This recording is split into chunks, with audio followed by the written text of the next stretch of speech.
Hello, everybody. Hopefully you can hear me. Last week's started a couple minutes after I did my introduction, so I'll wait to make sure that you can all see me. Paul is saying hello here as well. My name is Nicholas Ashbaugh. You've reached our Sunday collective. We're going to be looking at the Midas Touch today, really how to create wealth and abundance in your life. And one of the things that we'll be talking today is about how wealth is not just money. It's so many things, from love and quality of living to just life experience. So as I look at this, it's going to be a much broader totem and a much broader sort of message, really helping you kind of capture all of those things in your life. Okay. And there's definitely a piece of manifestation that will be coming through as well. Again, my name is Nicholas Ashbaugh. If you came here today, you'll receive a message today. This is for everybody that's present. It's not just for a particular sun sign. I do have sign-specific messages that will be coming through a little bit later today. I look at the elements, basically. We'll look at earth, air, water, fire, etc., and we'll pull some messages for that. But the rest of the reading today is for everyone. That's why it's called collective. Maybe in the future, if there's ever a time you want me to do a sign-by-sign thing, I'll do that separately. But today, again, everybody that's present, there is a message for you. So we have a special format when I do the weekend collectives. Let me go through that right now so you know what to expect. I like to always begin with the channeled messages here in front of me. Those come through in a combination of ways. Today, I was inspired by your choice. So we're going to be going into mythology a little bit and talking about the myth of Midas. And also, I received a bunch of dream messages, very much around school and work and money. So I kind of already had a feeling that this was going to be the winner before I looked at the tabulated votes this morning. So I'll be combining my research plus the dream messages. And we'll talk about that first. Then we'll go into the 7-day forecast, looking from this Sunday to next Sunday. Then I'll look at some blessings and blocks. I usually will throw out, well, actually we'll do the elemental piece next. So that'll be looking at the signs in their elements. Then I usually put a special topic out for you to vote on. And then we get into the meat of this reading, which is going to be about creating opportunities in your life, wealth and abundance. But it's not just money. It's different types of wealth, which we'll be looking at today. I always like to end every reading with a meditation, and I leave room at the very end for you to meditate on a question that you have for me. You don't have to actually physically write it or speak it or ask it. You can just meditate on it, and then I'll pull a card. So that's my way of doing like a question and answer, but just in a sort of silent way. So that's the format for today. A couple of quick notes, and then we'll get into talking about what's coming through. First of all, I have two moderators today on the weekends. So Dakota is here, as well as Maria Margarita. They can both answer your questions if you have any questions of like what we're talking about or where to find me and all of that stuff. If you'd like to show support today, you're more than welcome. It helps me do more videos like this. I'm now doing like double the amount of collectives that I used to because you've been able to support me. So thank you. You can show support by becoming a channel member, which allows you to ask questions occasionally. And on weekends, you can vote for the topic twice, which helps me sometimes break the ties. So you can do that by clicking here. Welcome to the new member that just joined, Helena, or rejoined, actually. And as well, you can also give a super sticker or super chat. At the very end, I'll acknowledge everyone that did that, but I'm going to save it until the end so that we can kind of keep a flow going here. To help the channel grow, a free way to do it is to just like it. So the thumbs up is usually right around the channel around the video title. And if you've never subscribed to the channel before, consider doing that now. There's a little choice here to also get notifications. All of that's up to you. And I'm on social media. If you want to get a sort of screenshot of all of these handwritten cards that I write, they're on all of these social media platforms, which is basically reachable by my handle at Nicholas Ashbaugh. That is pinned up in the comment or in the chat right above. On Twitter, I'm at @Ashbaugh. Feel free to join me there too, because I will actually tweet out on the morning of to remind you. So that's a great way to get notifications. That's everything for now. One last thing, if you happen to watch on replay, you can use thanks to show support. All right, now let's get into the reading. All right, we're going to start with our channeled messages today and our spirit totems, which you're going to have two. One is Midas, one is Dionysus. So Midas is going to be the first one that we're talking about here. And this is an important sort of, looks like almost like a stained glass picture here from the story of having the Midas touch. It's him and his daughter, he's accidentally turning her to gold here. So let's talk a little bit about Midas, and then we'll talk about the other spirit totem, Dionysus. All right. So because of King Midas's treatment of Silenus, which was one of the satyrs that was associated with Dionysus, he was granted a wish. So basically this satyr was wandering around kind of drunk, and he took him to his palace, and basically this satyr just had a good time, told a lot of stories. He treated him well. So basically the god that was basically connected to that satyr granted King Midas a wish. He famously chose to have the power to turn anything that he touched to gold. Seems good on the surface when you're just thinking about, wow, I could just everything. You don't have to make money. You don't have to worry about stuff. Everything turns to gold. Obviously, it soon became a curse, however, because everything from food to his daughter, which we just saw in that picture, turned to gold when he touched it. He couldn't even, he couldn't eat, he couldn't bathe. He basically couldn't do anything, and he started to starve. So the irony here is that he had all the riches in the world, but was sort of like empty and starving on the inside. So he prayed to Dionysus again, who reversed this power and told him that he could go into a nearby river and wash off anything that was accidentally turned to gold. And so he learned his lesson there. It's one, I guess it's sort of a happy ending for a Greek myth or a Roman myth, because usually they don't end in a happy way, because he was able to recover or restore the items, which was generous of the god. But basically, what we learn here from this is that wealth is not limited to cash, status, or material gain. In fact, those things often provide an empty sort of, I guess, payback for us. Like sometimes it's nice to have these things, but are you happy? And that's really what we want to look at today. So as I look at wealth, it's wealth with a capital W, or it's like, you know, abundance with a capital A. It's not going to just be having a lot. It's having things that fulfill you. So quality of life, you know, how well are you kind of like taken care of? Love and friendship. People that are rich in love and friendship are truly rich because they have just this great support system. We're looking for 10 of cups, right?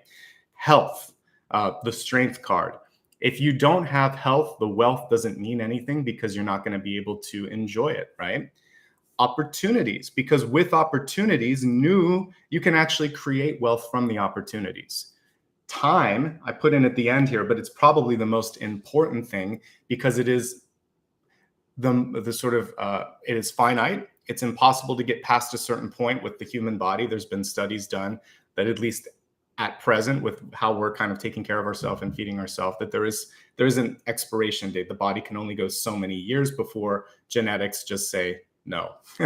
So we are all living with an expiration date. And so we should use time. If we have extra time, let's say for those of you that have worked, myself included, if you've worked a corporate job where maybe it was a 50, 60, 70-hour work week and you didn't have time to spend with friends and family or to do the things that you love, you may be cash rich, but experience poor.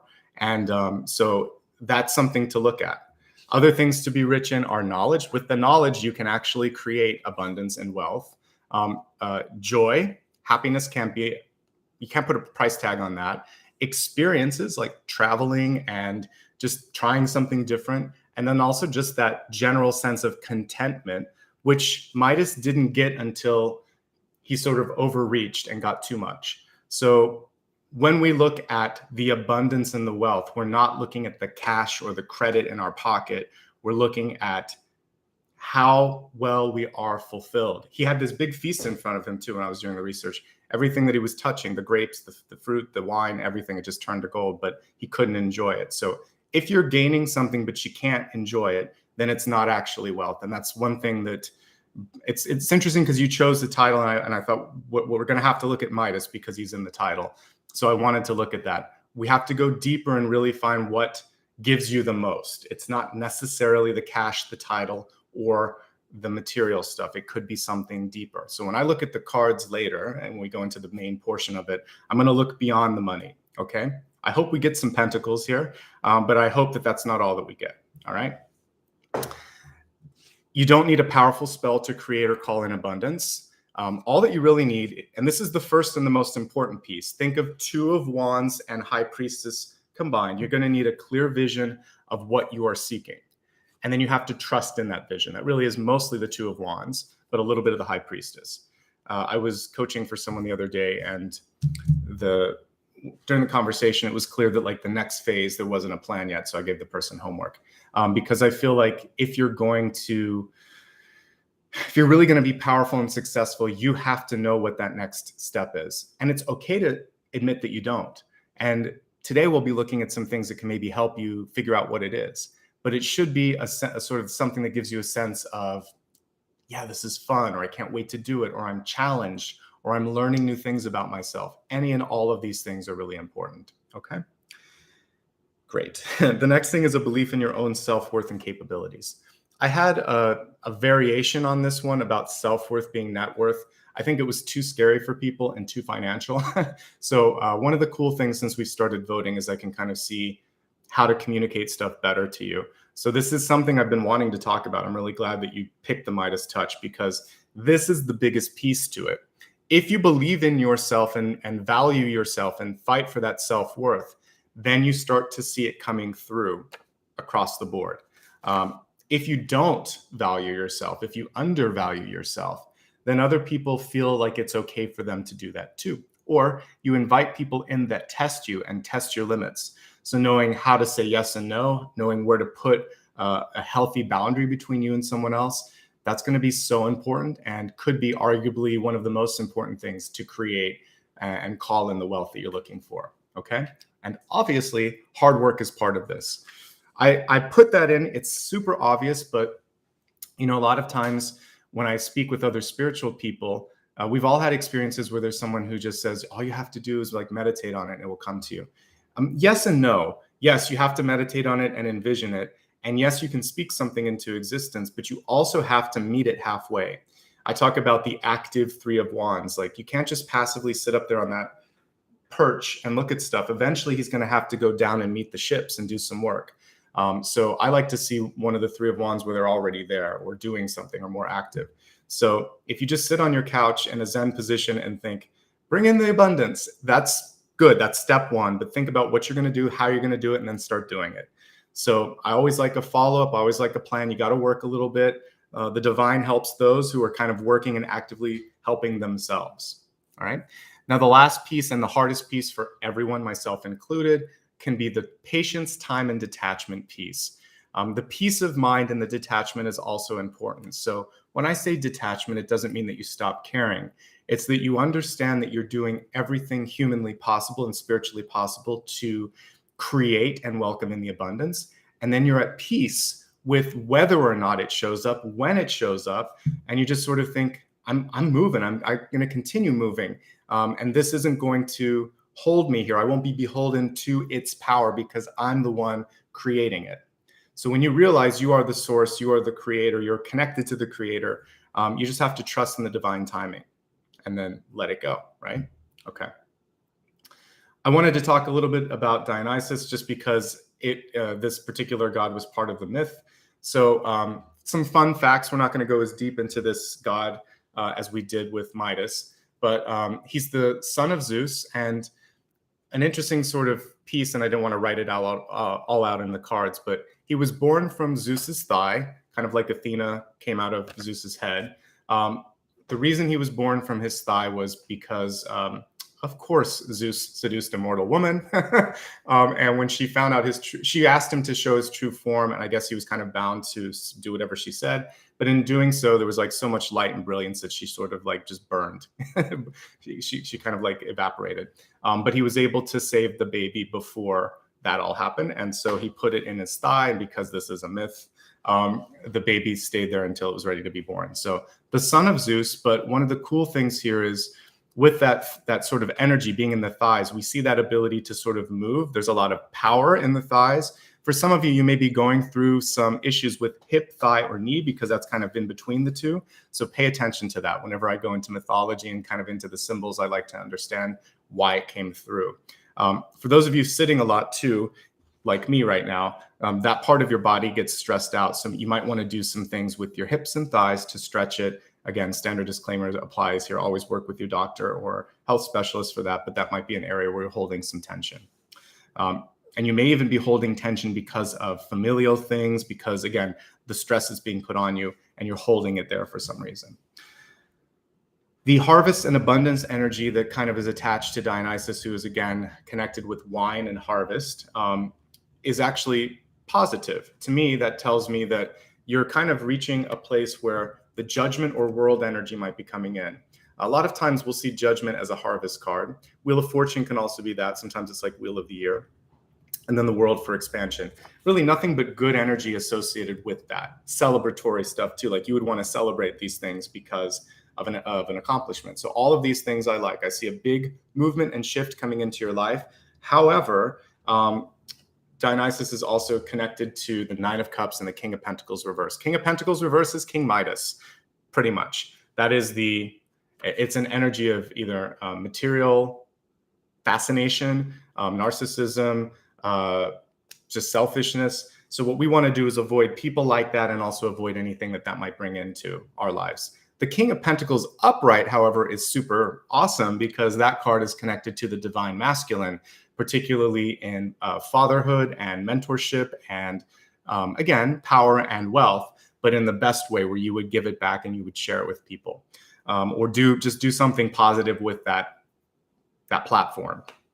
Nine of Cups can be the sunny side or the silver lining sort of things. But when we reverse them, they tend to go to the other extreme, which is overindulgence, basically, is the one word that I could use to connect the two of them. Even Three of Cups reverse could kind of fall into that.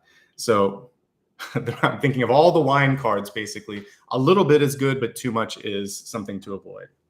So to that end, we want to avoid excess and extremes, emotional highs and lows, punctuated highs and lows, and then just a lack of control. Whatever you need to do to walk the middle over the course of the next week and even month, I think is going to be the most important. Okay. Now, let's talk about some messages that came through in my dreams. The first one, it's so funny. I'm sure many of you who are older still have dreams of being in school. And this was definitely one like that. I saw myself doing well and kind of talking to people about classes and everything. But at the back of my mind, I knew that I was having trouble with math.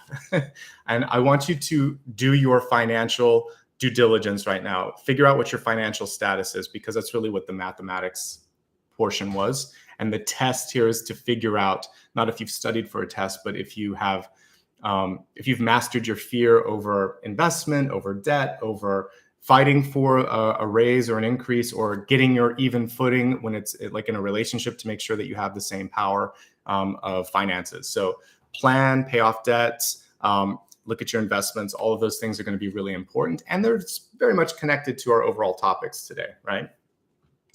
I also want you, okay, so that's the first piece, is just there's a little bit of a test coming through financially. And the test is really about, are you ready? Are you willing? Are you afraid to kind of look at the money? Okay.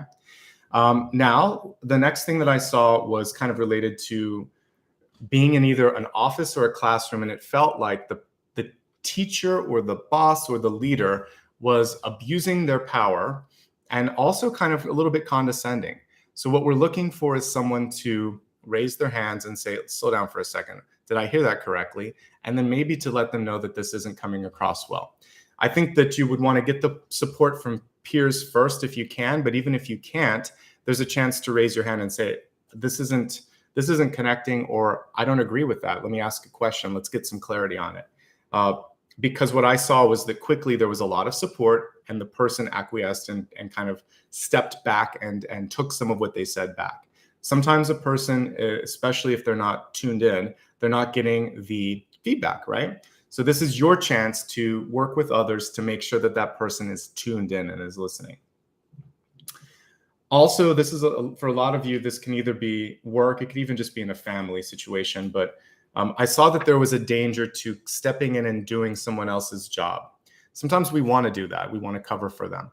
But if it is a persistent or a consistent sort of thing where they're constantly not showing up and you're always trying to do it, eventually either you're going to get blamed for not doing it right. That's going to get added to your job without additional pay or support.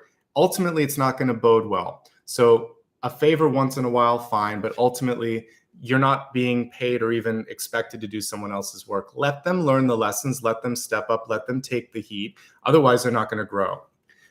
The other piece is to research proper protocol, and I'm going to talk a little bit more about that with the next card here. You're going to have to potentially work with some of the gatekeepers. You know, I have a piece of advice usually, which is if the person that you're talking to can't say yes or no, you need to go up one. This particular period of time, particularly the next 7 days, there may be someone who you just can't get around. That is the only person. This is kind of like if you go to any governmental agency or sometimes even in a company, there's certain HR or financial. This really felt more like a financial person, where it was sort of like somebody had the power to like put a rubber stamp on something and say, this purchase is approved, or this is deemed within the acceptable realm of, expenditures or something like that. So there is someone that just, you need the rubber stamp from them. So you don't want to rustle their feathers too much. But maybe in the future, see what else, see if you can get on their good side, maybe then you get a shortcut in that. But like this time around, I just feel like it's important to work through the protocol. You can't always control it. And sometimes going with that part of the system is better. Standing up to the leader, standing up to a policy that's not right, that's where you can fight. But sometimes there's just one person that is sitting there, and if you get them upset, then you actually lose an opportunity to get something done. So let's pick and choose. This is more of like a 5 of Swords sort of incident, where if you talk too much to them and try to argue with your point, they're probably just going to get the support of their boss, and you're out of luck there. So don't do that. This is kind of more for social interactions across the board, whether it's a holiday party, whether it's a well, it wouldn't be a first date, but let's just say like a social interaction where you're casually meeting someone, maybe it's the second or third time and you haven't locked their name in. Please try to remember names. And if you don't guess wrong, because in my head, what I saw was you using the wrong name and the other person getting really upset. So either do that game where it's just sort of like, hey, how are you doing? Or literally just come clean. I normally feel okay doing it 2, maybe 3 times until I lock it in. After that, I'll just suffer and ask somebody, or I don't use the name sometimes. But ask the name rather than guessing the name, it'll be worse. Honestly, most people I found that when I say, could you just remind me one more time? I promise next time I'll get it. They'll say, I don't remember yours either. Good, I'm glad. So sometimes it's going to be easy like that, but it's better than guessing it wrong. Okay, so just ask for it one more time, or fudge your way through it a little bit and then ask someone else and write it down, because that person seems super keen on you remembering their name. This could be really important for professional opportunities too, even if it is in a social engagement, or if it's the second time you meet someone in a professional sort of manner. If you can remember that, you're golden. If you mess it up, it's going to take some time to recover. So just a couple things to remember there. I'm just looking at my notes here and seeing if there's anything else that I missed. I think we're pretty good. I got everything else there. I do think that there's going to be some networking opportunities for you coming up here. Of course, it makes sense because we're entering into, you can see I sort of started the holiday stuff behind me because we're looking at December anyway. But with the holidays, there's probably going to be some parties and engagements, and maybe even some vacations that you might be taking. So this is a chance for you to network, to also have some fun. So please say yes to some of these things. I think that they're going to be important for you. Okay. So there you go. Let's get into the next portion, which is going to be the 7-day forecast. A reminder, like I said earlier, if you happen to miss any of these, you can click on the link above and find a recap on my social media. So I'm just going to stack up all of these cards, and we're going to get into the 7-day forecast. All right. How's everyone doing today? I hope you're and I'm glad you like the trees. We're giving the orchids trying something new for a month here. It's nice to change up the backdrop a little bit. All right, so I have some new decks this month that I've been able to purchase thanks to you. So let me see, I think I'm gonna grab one of them that I used earlier. I have 2 actually, and if you like some of these, I'll give you some choices when we get to the main one, but I'll introduce some of the new decks. So this was one I was gonna use for Halloween, so I'll use it today. It's the Raven Prophecy Tarot. So thank you to those of you that contributed. I did get a new deck. So I'll be using some of those. I'll do 2 or 3 new decks here at the beginning, and then I'll let you vote on some of my favorites for the main portion. I always like you to have a chance to affect what we're doing. All right, so the next 7 days, let's see what's coming through.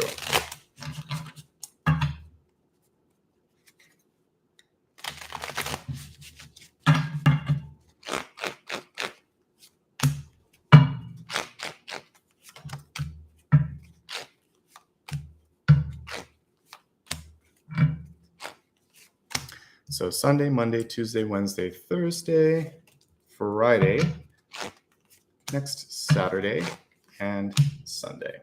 All right, so let's talk about these first, and then we'll get into some of the other messages. Starting with today, we have the Moon card coming through.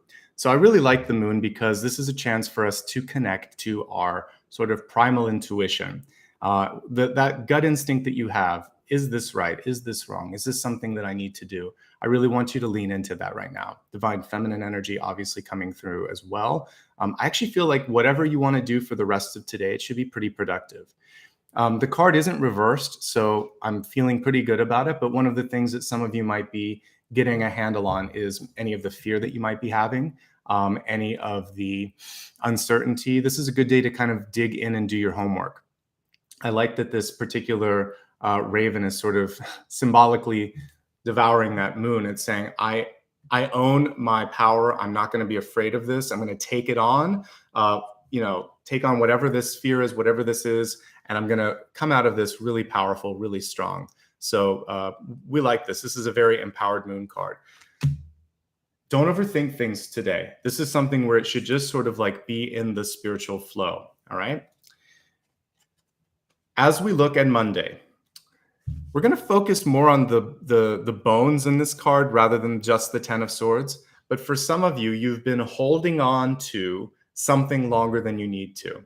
And it could even be impacting you in your shoulder, in your back, in your bones. Because at a certain point, we kind of internalize our fear, our anxiety, or whatever sort of emotional things might be going on.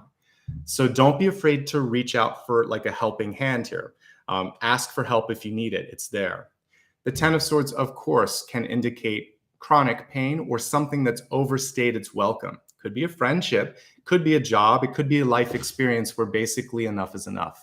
You can feel it in your bones. You know that this is the time to move on. What you want to try to avoid on Monday is conflict. So, I was talking about in the channeled messages that this would be a good time to challenge someone. Not on Monday. On Monday, you want to be focusing on healing yourself, taking care of yourself. I would even say elevating the conversation a little bit, but you may find that there's a helping hand. Accept it if you can. You could use it. And if you can lend one, maybe help someone in need, okay? So I'm really looking at the helping hand. I'm looking at feeling things in your bones when I'm looking at this card. I think those are the most important messages. And I think that it's more of a meditative, quiet, working by yourself sort of day on Monday. It doesn't mean that it can't be productive, but everything that you should be doing should hopefully bring you into a space where you feel just a little bit more healthier, happier, and more supported, okay? And yes, of course, it could be arthritis. This is chronic pain. It could be any chronic pain or chronic symptom in your life. So when that happens, obviously you want to do what's necessary, whatever your doctor says, whatever your body is telling you to do. Listen to your body, listen to your bones. I will say this, though, a lot of times when I'm in a new situation, you can feel it like heart, soul, and bones if something is worth it. So if something feels great, then go for it. If it doesn't, listen to that on a sort of very, very inner level. You know what's right and wrong. We have a very nice, I would say, completely contrasting energy that comes through as we look at Tuesday. The 9 of Pentacles, we have this beautiful rose blossoming.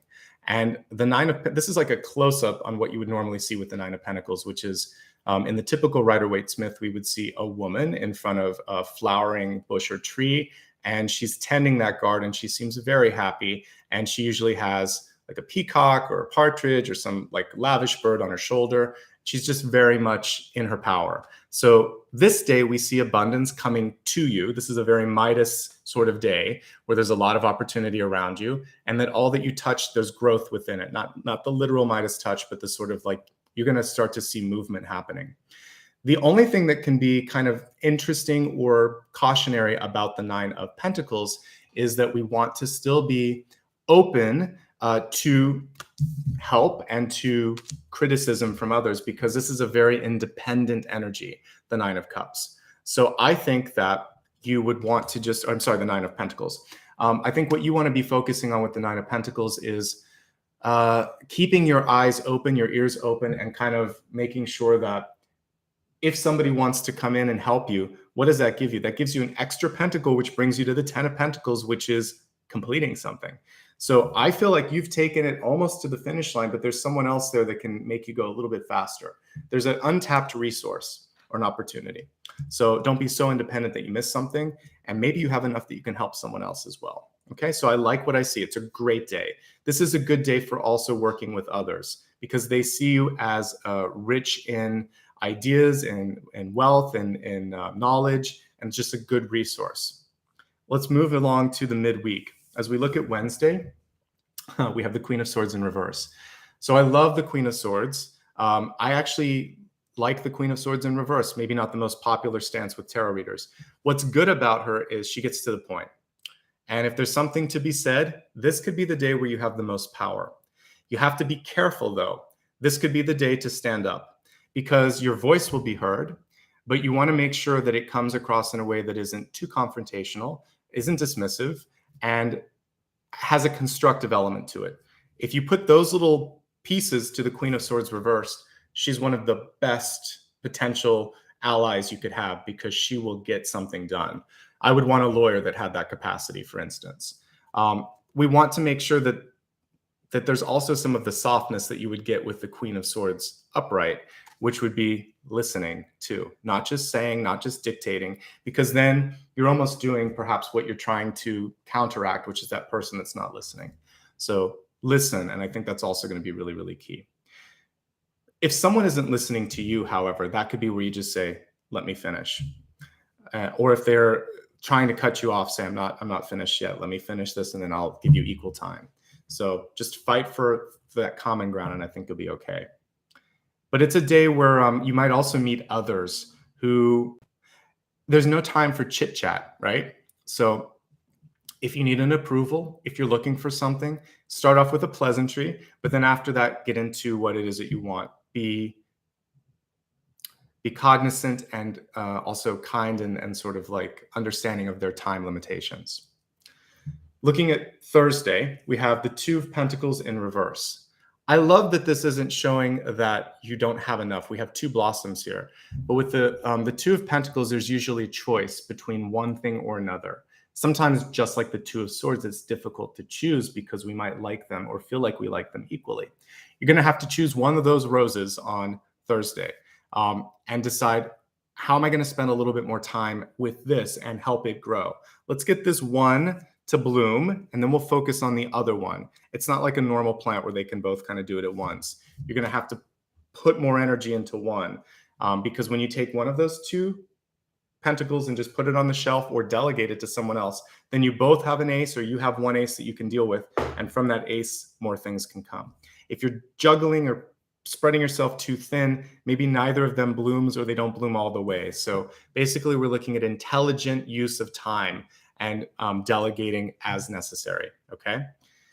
It can also be an important day for work-life balance because I usually look at the Two of Pentacles as a lack of balance in your life. So you might be overworking, you might be underworking, you may be focusing so much on something that your health has taken a bit of a hit. Something is sort of stealing energy and time from something else, and you have to bring the balance in. And unlike the Six of Pentacles, it's not something that you can kind of just move around. There has to be like, I'm going to embrace this and not this, okay? So really good day for partnership or delegation, which is why I want you to stay open on Tuesday, because someone that comes in on Tuesday may help you on Thursday. So you could just say, not today, but I do have something for you. Check in with me again around the middle of the week and we'll make it happen. This midweek card can also be signing a contract, right? All right. I love Friday. We have a nice freeing energy here. The Fool coming through saying, all right, I got through it. I'm ready for something else. I finished what I started and I'm ready to pick up that other thing that I couldn't do or try something different altogether. Movement is what I see on Friday. I love this. It's a great way to start or end the week because I'll take the World or the Fool any day because that is showing that something big is starting to happen, okay? So Friday looks like a great day. This is a good day to socialize. The Fool gets out there and walks around and mixes and mingles and has a good time. So laugh a little bit, get out, mingle. Obviously, we still have safety precautions due to the pandemic, but This could be, with a friend, a one-on-one sort of thing. I feel like it's okay for you. Connect with someone. It's gonna make you happy, and it's gonna be a nice way to cap off the week. All right. At the very least, do a little bit of exercise, health permitting, weather permitting, and stretch those bones, right? So, at the beginning of the week, we were talking about some of the tightness that might be happening in the bones. And then this is really showing the importance of getting out and moving. All right. Let's look now at the weekend, next weekend, that is 1 week from today. Looking at next Saturday, we have the Temperance card. So for the first time, maybe in a while, there's a lot going on. Looks like this is going to be a busy week ahead. So with this Temperance card, we kind of look at the slow motion of the water droplet there. Patience is going to be tried here. This is where you may not be seeing something moving. It could be as literal as you're waiting for a shipment to come, or you're waiting for a phone call to happen, or you're waiting for someone to get back to you on a job interview or something like that. Whatever it is, your patience is going to be tried. And I think what would be really nice on Saturdays to divert your attention to something else. Start something new. You still have that sort of energy of this. And in Temperance, we normally see that angelic being kind of 1 foot in the water, 1 on the ground. So take that first step, embracing the energy of the Fool, and start something new, and get your mind off of whatever it is that you're sort of focused on, right? And then as we look at a week from now, next Sunday, basically, we have the Emperor card. Finally, it feels like you get this sense of, I'm in control. I've got things moving in the direction that I want. I'm not afraid of whatever has been going on, and I'm really, really ready now to step in and take some ownership. So this is a power card. You've been working up the whole week to get that power, and it's almost like we have another Ace of Swords here too, as well. So I feel like you can take this to a great level. By the way, if you just joined, all that you're hearing here is general, except what will be coming through in a couple moments when I do the elements. So these are your messages for the week ahead. That's why it's called collective. So quick recap, and then we're moving on to blessings and blocks. We have the moon for today. Really follow your instincts. Take on any sort of project or fear or inspiration. You're going to get further along than you thought you could. And that's good, because Monday's a little bit of a quieter day where you're going to take it easy, take care of your body, maybe ask for help if you need it. Tuesday, we see things going in a positive and almost opposite trajectory, where there's a lot happening here with the 9 of Pentacles. You find your voice midweek. It's a great time to negotiate. You're going to have to decide what you want by Thursday and focus on one thing, maybe delegating the other to another person. You're going to see a lot of movement with that one thing as we get to Friday. Your patience might be tried for a completely different reason. As we look at the weekend here, there's something else that you're waiting to manifest. And remember what I talked about earlier, that it's going to be important to have patience, detachment, and in this case, to sort of like refocus on something else. And then finally, you find your power, you find your stride next weekend. So I like that. Let's go ahead now and take a look at blessings and blocks for the week ahead. Let's see, I'm going to use a different deck for this. I have this sort of Van Gogh deck here called Prisma Visions. This again was the Raven Prophecy. I'll put that one on my website later today. I haven't had a chance to add it just yet. All right, so for blessings and blocks, I'm going to use the Prisma Visions deck here. And we're just going to look at something to really embrace for the next 7 days, and something to be mindful of and hopefully counteract or avoid if necessary, or transmute. So first, the thing to embrace and enjoy. Let's look at the blessing. Okay, so we have the 3 of Wands. The 3 of Wands is reversed. Let's pull this card a little bit closer so you can see the illustration. We see someone here that is actually kind of like tending or planting a seed, or like watering something here. So as I said earlier, it's really nice if you are meeting the universe halfway to something happening, because then you can see it happen even quicker than you imagine. So see all these beautiful flowers starting to spring forth, a very unusual 3 of Wands. But again, it shows the power of being a part of the 3 of Wands, not sort of like passively waiting for something to happen. There's a big ace in this 3 of Wands too. So you could almost think of your 2 hands being the other 2 wands, and then there's this sort of connection from spirit there. So your blessing this week is that, first of all, with 3 of Wands, things are happening. Look around you. Secondly, if you do something, you'll actually get more of a return on it. And as long as you believe in yourself and are patient with the outcome, things will be okay. Because 3 of Wands was reversed, This is where temperance plays a key role in this. We really want to be patient. You can't force a flower to grow, or you can't force it to bloom past a certain amount, even if you've over-fertilized. If you over-fertilize it, you can kill it. There's only so much you can push things. So do all that you can do and then let go, all right? But the blessing is you should see a return on things. Let's take a look now at what might block you.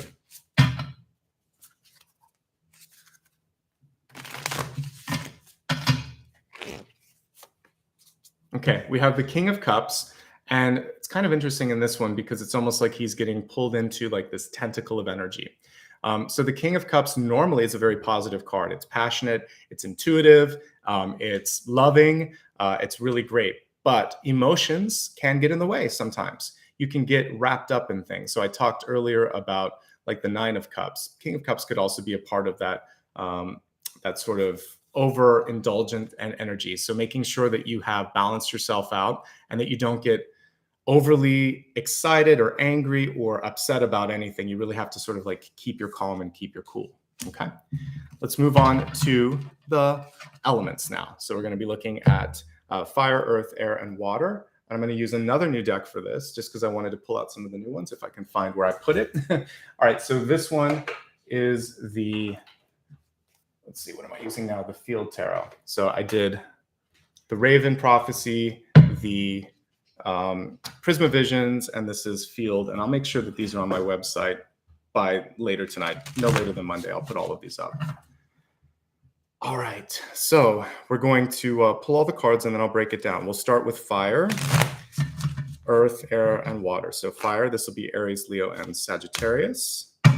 Then we'll go to earth, which is going to be Taurus, Virgo, and Capricorn. Then we're going to take a look at air, which is Gemini, Libra, and Aquarius. And then we're going to look at water, Cancer, Scorpio, and Pisces. Okay. I laugh because almost every week I get water for water. So we've got the moon here, which is pretty strong with water as well. All right, let's begin with the fire signs. So Aries, Leo, and Sagittarius. We have the Ten of Pentacles. This is one of my favorite. Hello, I always pull one card that matches my shirt. This one definitely matches my shirt. Okay, so the Ten of Pentacles here, reversed.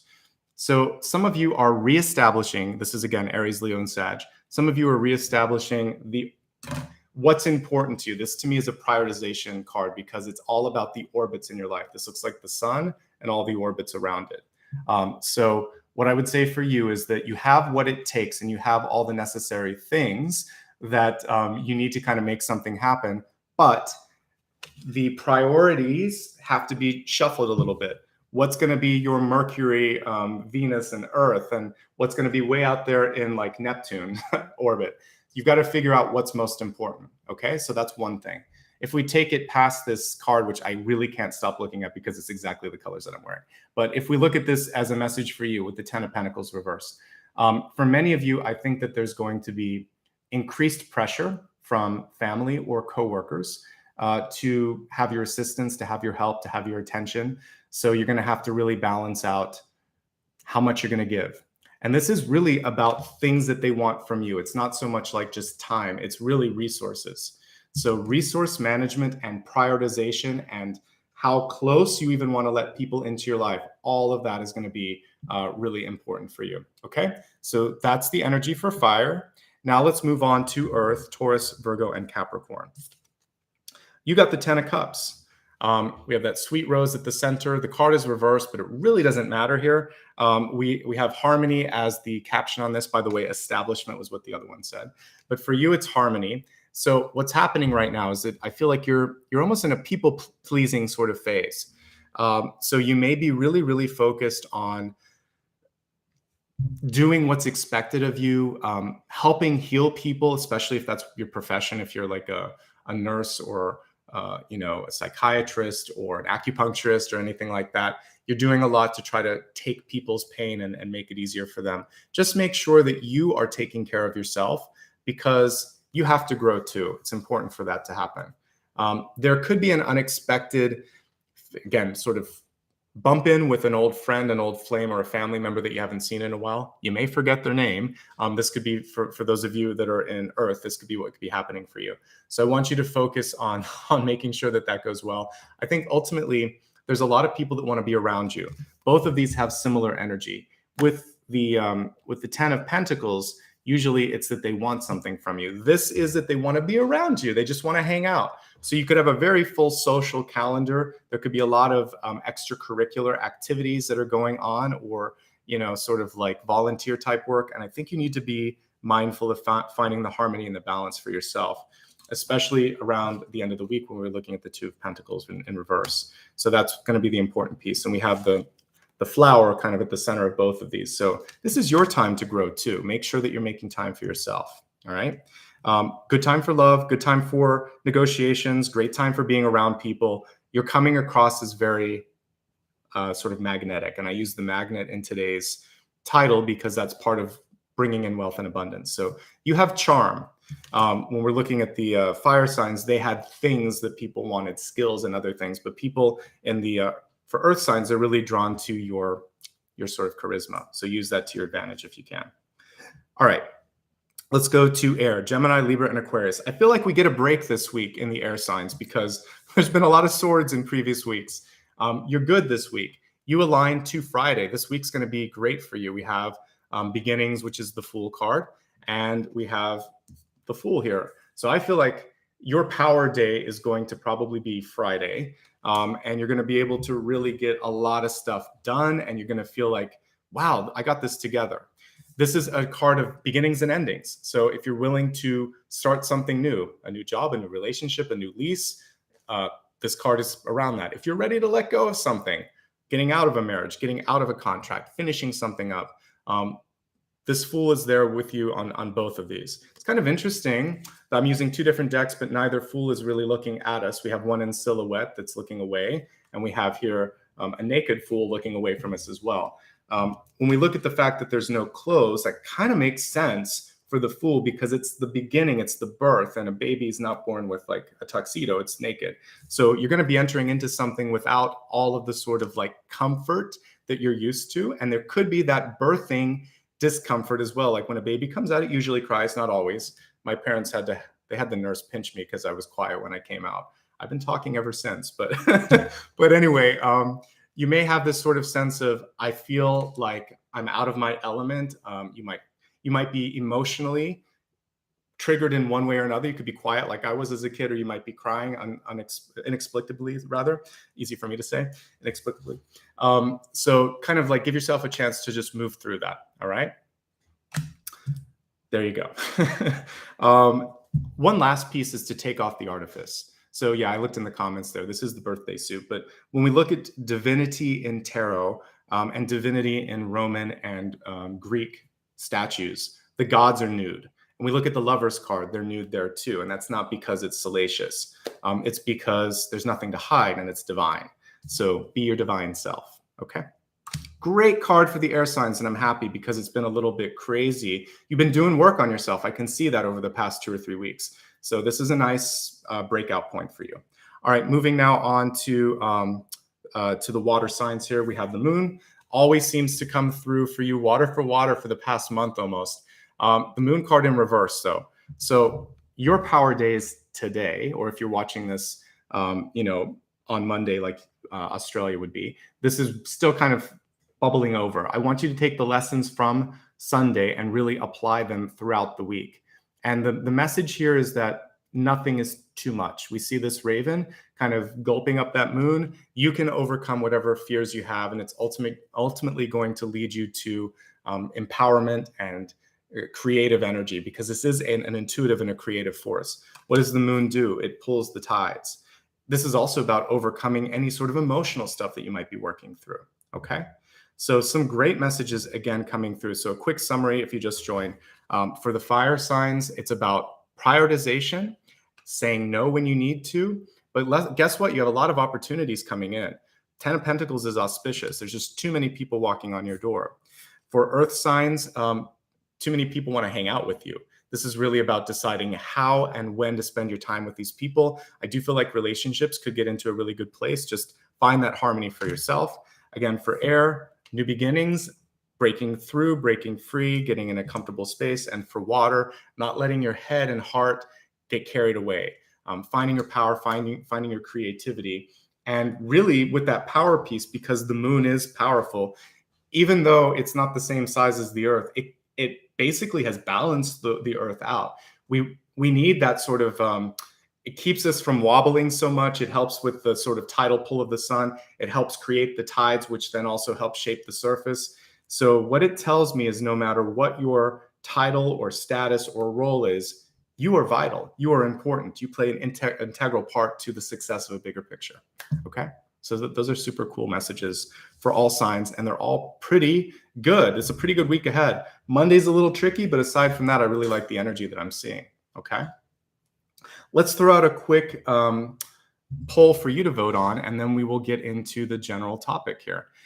So I always like to give you a chance to ask or to vote on some questions here. So I'm going to take a look at all of the cards in front of me, and we'll look at some things that might make sense for you. So as we look at the 10 of Swords, one thing that I might, so let's just put this here, viewer's choice. I'll have to type it. I'll tell you when you can vote on it. So I'm still typing right now. So we're going to take a look at the 10 of Swords, which could be sort of just navigating a difficult conversation. So navigating difficult conversations. Then we're going to look at the 2 of Pentacles, which could be about delegation. So I'm just going to look at delegating tasks, responsibilities. And then let's take a look at the sort of orbital energy with the 10 of Pentacles. So I really feel like this is going to be prioritization. We have some very kind of like practical things that we're looking at right now, but take a look and let me know which one you want to dig a little bit deeper into. Okay. So if you are watching me live, you should have a chance to vote. If you're looking on a computer or a mobile device, it'll be in the general chat area. If you've expanded this on your desktop and you can't see the chat, you're going to have to click on one of those squares so you can see chat again. If you're watching on a TV or a console, it's not going to show up. And if you're watching later, you won't see it now, but you'll just trust that everyone present is voting in the right place. All right, I'm going to use the Light Seers deck here to pull this particular card, and then I'm going to give you a choice between the ones in front of me, maybe an Afro-Goddess. All right. Let's see. I feel like we have a pretty good winner here, navigating difficult conversations with 40%. Okay. Wow, it's close, isn't it? You guys want me to look at 2, don't you? All right, we're going to end the poll, and I'll look at 2. It's almost a dead tie. Prioritization is winning, so I'll start with that one, but it's really close. So if it's that close, I'll usually let you look at all of these. All right, so we're going to take a look now at prioritization. Got 46%. So let's look at the 2 of Pentacles, which again is Thursday. It was reversed. So how can you pick a choice when it feels like both choices are good choices? Good question. Let's see. Yeah, if it's that close, if we're looking at, we got a lot of people voting today too. So thanks for the 388. When we're just 2 percentage points or 3 percentage points away, I'll look at both. Okay, so for prioritization, one of the interesting things that's coming through with the 5 of Wands is competition. So you need to kind of focus on the collaborative opportunities here. What we see in this deck, which is really atypical, is that they've built a ladder. And, you know, not everyone can reach that same thing at the same time, but they're kind of like building this ladder so that one person can get it done. So I think if you can find opportunities to collaborate rather than to compete, this is going to be how you'll feel better about delegation. So let's like reframe this. If you have a tricky job where everything you do is measured and you feel like if I don't do this, then that person's going to get ahead or whatever.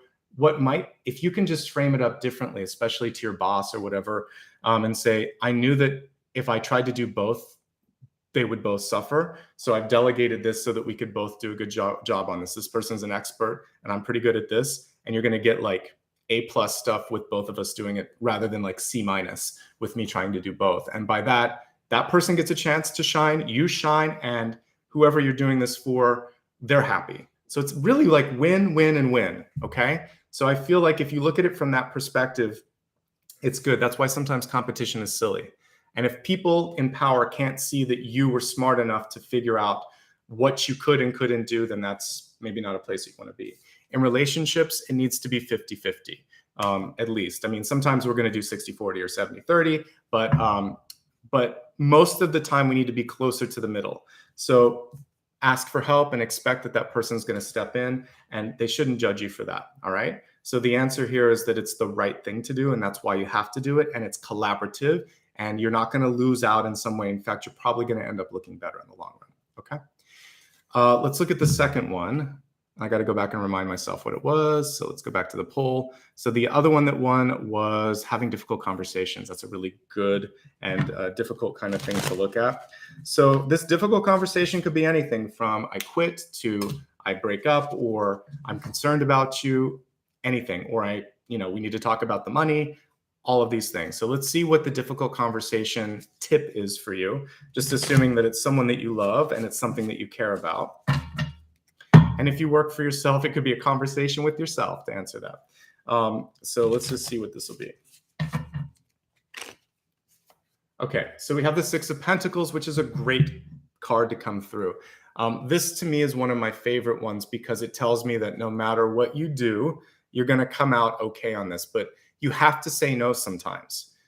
People will take as much as you're willing to give, and oftentimes, if you give too much, you won't have enough to sort of be stable. You lose your balance. There's usually scales in this card. So you'll lose your balance if you don't put down your foot, if you don't say no, if you don't ask for what you need. Typically in this card, we see a bunch of hands reaching up. We see a scale and we see coins, and the person has to decide who and how much and who not to give to as well. So the difficult conversation could be handled this way. This is important to you and I, but right here and right now, we can't do it. Let's work towards like next month, next year, next week. You can postpone. That's one of the things that you can do. You can also ask for help. Say, I can't do this alone. If you want this, you have to help me. I have to have your commitment to it. You could also just say, we both want this, but this isn't right.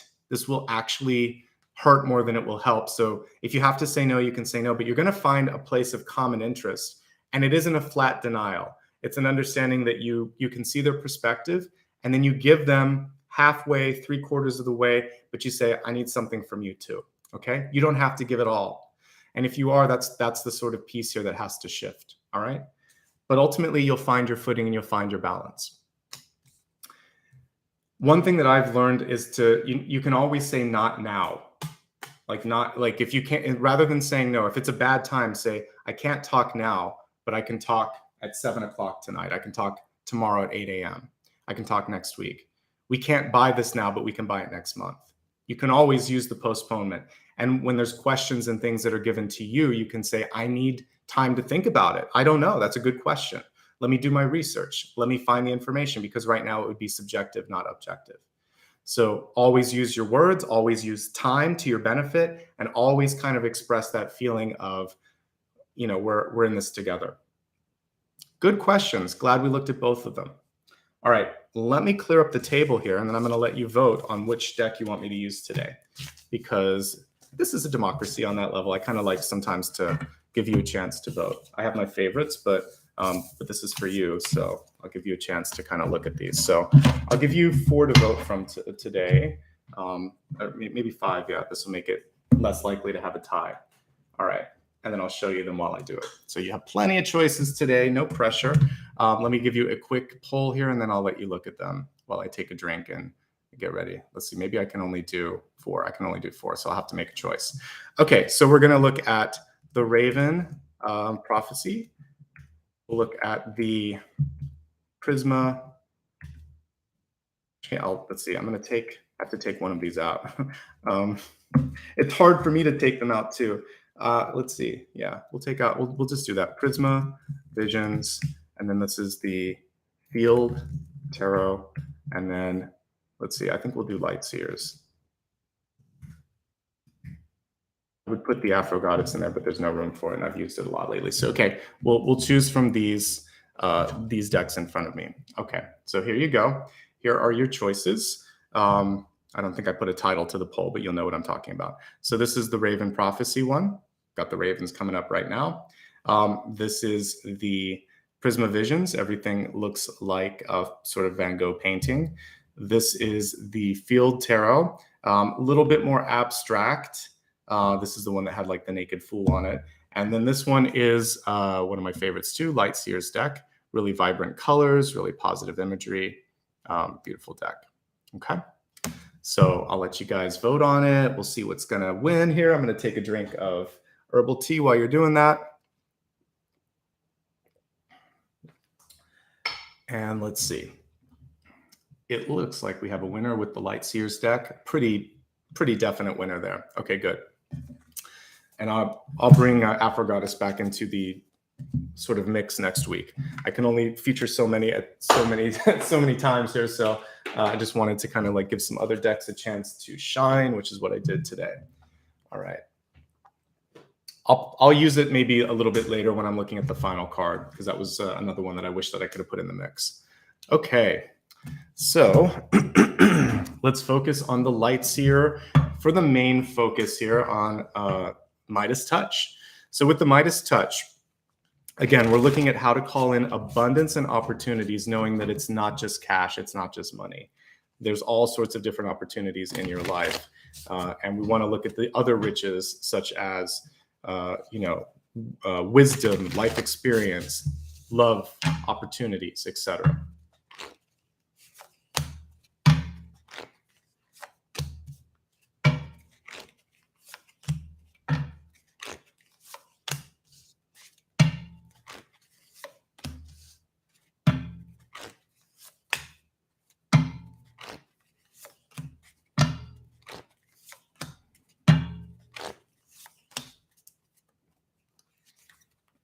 Yeah, this is probably my second favorite next to the Afro Goddess. So I'm happy that it won. And like I said, I'll give the Afro Goddess at least the final card today, and I'll make sure that it gets put in next week's consideration. I just like to change it up a little bit each week so we're not using the same decks, because one of the reasons I do read with so many is it sort of like deepens and makes a richer sort of like interpretation of all the messages that are coming through. It's like reading different literature or using different spices. You see different things.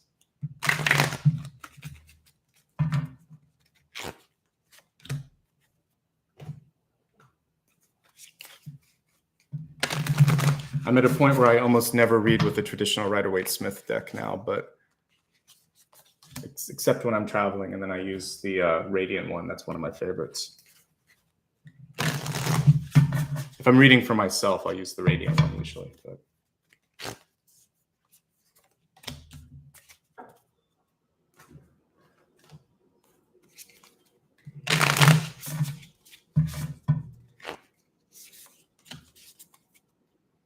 All right, let's take a look at what's coming through.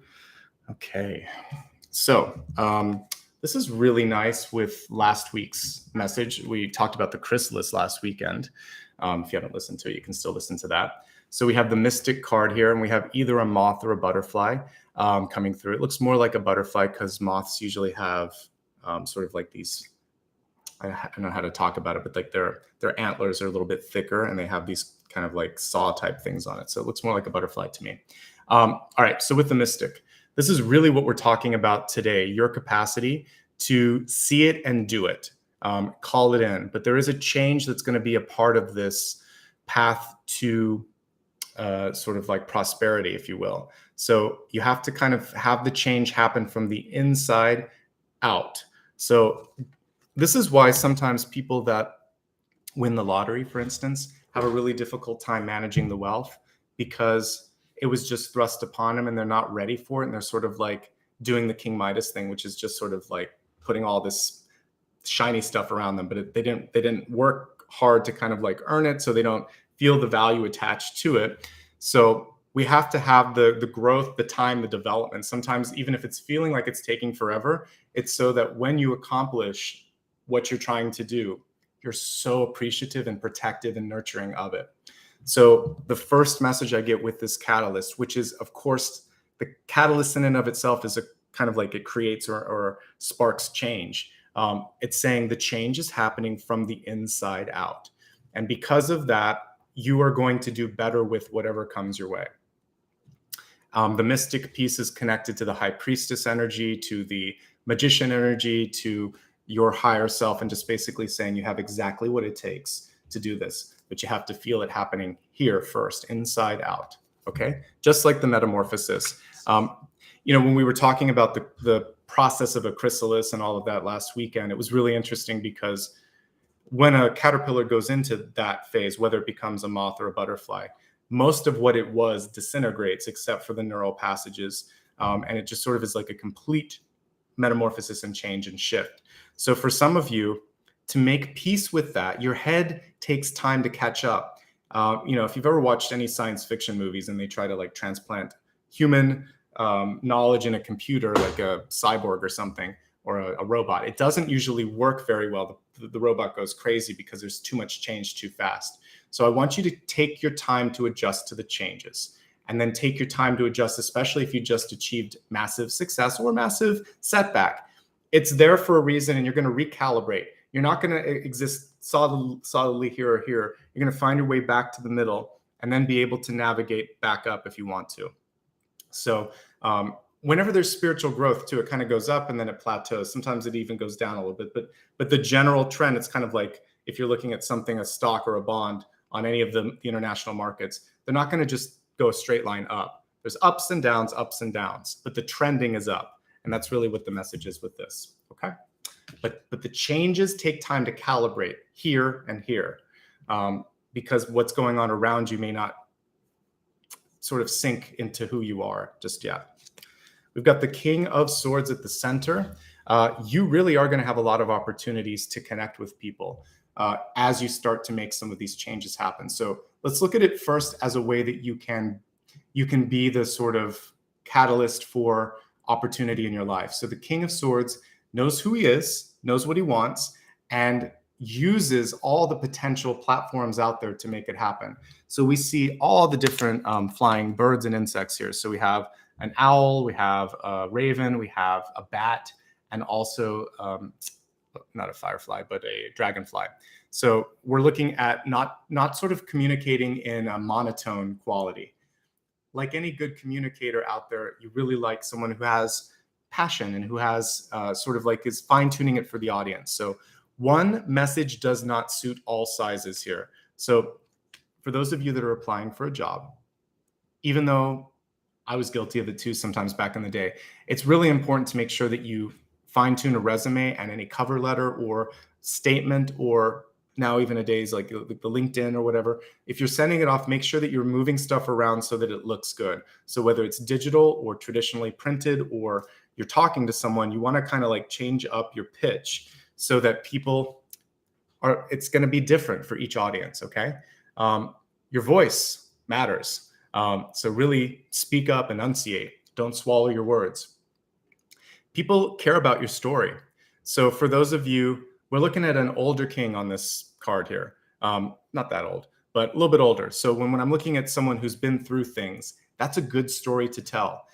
So if you had to work your way through college and it took you longer, maybe it took you 6 or 8 years because you had a day job, that's a good story. That tells me that you are hardworking, you're a self-starter, and you didn't give up.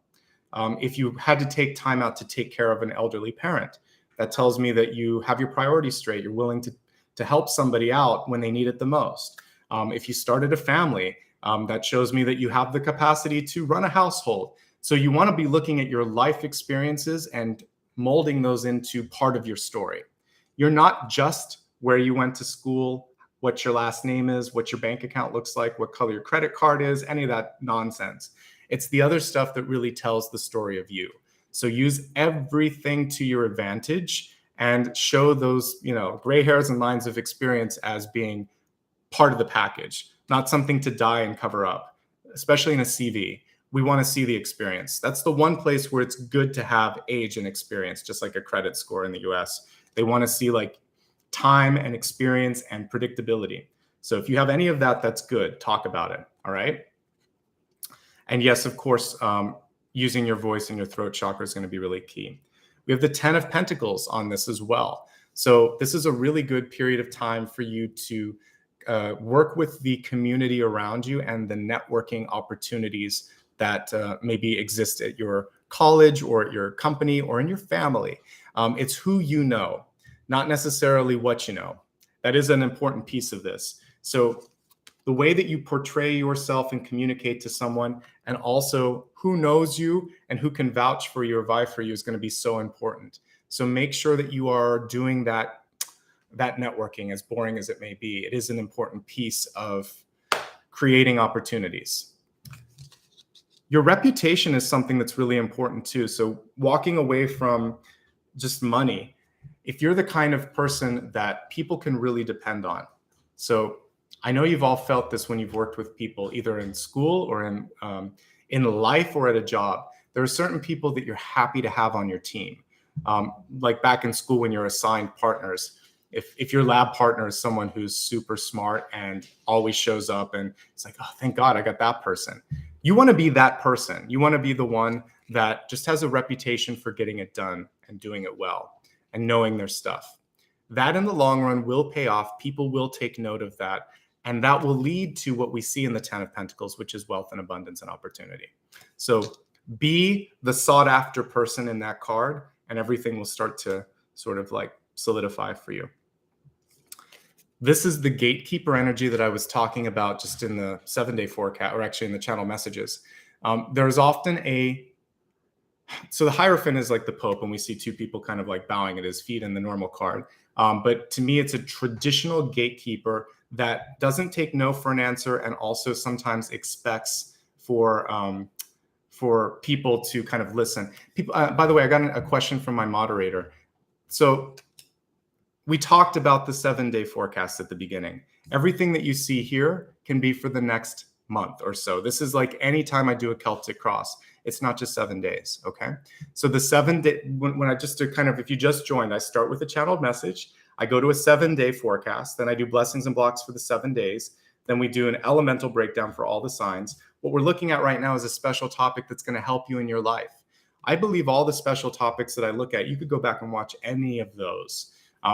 It's in the here and the now, and I'm reading the energy from right now. So that's why I might allude to things from what we talked about in the 7-day forecast. But this is like life lessons here. You could use this at any point. So if you watch this 2 weeks from now and this resonates, good, because it's good advice, okay? And it's coming through in the cards. So thanks to Maria Margarita, who just texted me and asked me that question. I saw that it was here. So these are always timeless, the second portions. So maybe I'll start calling it out as that so you guys are clear on that. Back to the point here. There's a gatekeeper that's going to be necessary for you to get to the next level. And to get to that next level, look at this person. They're having a good time. Back when I used to have to work in corporate environments, I always took time to get to know the important people, and they're not the ones that you think. I would get to know sometimes the people at the commissary, because I wanted to make sure that my food was taken care of and everything. So you get to know the people at the commissary. I got to know all of the administrative assistants, the people in HR and finance, and also, most importantly, IT, anyone that could fix your computer. So I would take time out of my busy schedule if I was bumping into them in the hallway to just say, what's going on? And get to know what was going on in their life. Like if someone was graduating or this or that, I actually created a friendship with these important people, because then if I needed help, that gatekeeper and I had this sort of jovial connection. It didn't feel like I was just picking up the phone and bothering them, because 9.5 times out of 10, I was actually just wanting to talk to them, and we created a friendship. So create friendships and connections to everyone in your life. That is at every walk of life, because there's going to be gatekeepers. It could also be the teller at a bank. It could also be, someone at the DMV that's having a bad day, but they're going to rubber stamp your sort of license or whatever. So you have to be friendly with these people because they're real and they're going through their own problems too. And it makes life more fun. So befriend the gatekeeper, okay? Befriend the gatekeeper. And it's going to help you, trust me. And be nice and polite to them. And just because they may not be able to get something done, it has nothing to do about them sort of like personally having a vendetta. Sometimes they can't get you the computer thing that you wanted, or this won't happen. But more likely than not, if you start to create a great relationship, they're going to make it work for you. All right. Plus, it's the right thing to do. Those, you know, I was someone like back in the day when I was in high school, I worked as a bus person. So I cleaned up tables. Then I was a waiter. Then I worked at the host position in a restaurant. And then I also did like some work where I would do, catering. People ignore you when you're in a service job, and they treat you sometimes like garbage. But I saw everything that was going on in the restaurant. I saw how they treated the waitress. I saw how they treated me. And I remembered that sort of energy. There were nice people and there were not so nice people. What I was able to do in that job as the bus person, as the service person, I would surprise them by remembering their name and their order. And to this day, I still remember some orders from when I used to work that job. So never underestimate the intelligence or the integrity of someone that's on the other side. You don't know what they're going to do next. So anyway, befriend that. You're going to be able to get through this. It's going to be a good thing. And if you are the gatekeeper, you've got other things ahead of you too. This isn't the end all and be all, like I just said. Okay. We have the Six of Cups here coming through. This is also having fun. This can also be reconnecting with the childhood dream that you had that was somehow sort of like not stolen away, but maybe swept under a rug, or you felt like I can't do this. So with this Six of Cups card, what we're seeing here is you get to reclaim that energy. So mom, dad, sister, brother, aunt, uncle, teacher, sometimes they can step in and say, why would you do that? Or you can't do that, or that's a silly sort of path for you, or that's just for boys or girls or whatever. There were a lot of like nonsensical things that we were told as kids. Less so now, but like definitely last century, there was a lot of that. And even at the beginning part of this one. So we're starting to get past gender, age, and other ridiculous sort of like filters that come in that say that you can't do it. So go back and do something that you wanted to do because you want to do it. Because you have that passion, you're going to hit it out of the park. You're going to do a really great job with it. Okay. And also, if you can, like my favorite jobs, oddly enough, I really had a good time working at that restaurant because I felt a sense of teamwork with the fellow waiters and waitresses. It's mostly waitresses. I was like one of the only guys working at the time, but it was really cool because if I saw someone was kind of like in the weeds, we called it, where they had way too many things, I would just start to take their tickets and take it out to their table. And then I would fill up the drinks and all the other stuff. I could even kind of like cash out their bills. They would do the same for me. We just shared tips at the end of the night when I worked at that. There was two different parts of it, but we would just pull the tips. That way we all had each other's back and it just felt really good. So we were friends working together, having a good time. That can also be the Six of Cups energy. So if you can actually really have a good time with the people that you're with, that makes it not feel like work. So either work your dream, your childhood passion, or make the best of a situation. I knew I wasn't going to be a waiter forever, but I was going to have a really good time while I was doing it. It's one of my first jobs. So I had fun and it was spending money, so I didn't care. So I just made the most of it. And it was so much more fun to kind of just have fun rather than stress out. Who cares if someone else got a bigger tip than you or whatever? At the end of the night, we all shared in it, right? All right, perspective is everything when it comes to creating wealth and opportunity. So this is the most important one, and this is the most sort of alchemic one that we've seen so far. You have the Five of Cups reversed. Always there's a hidden Two of Cups in the Five of Cups.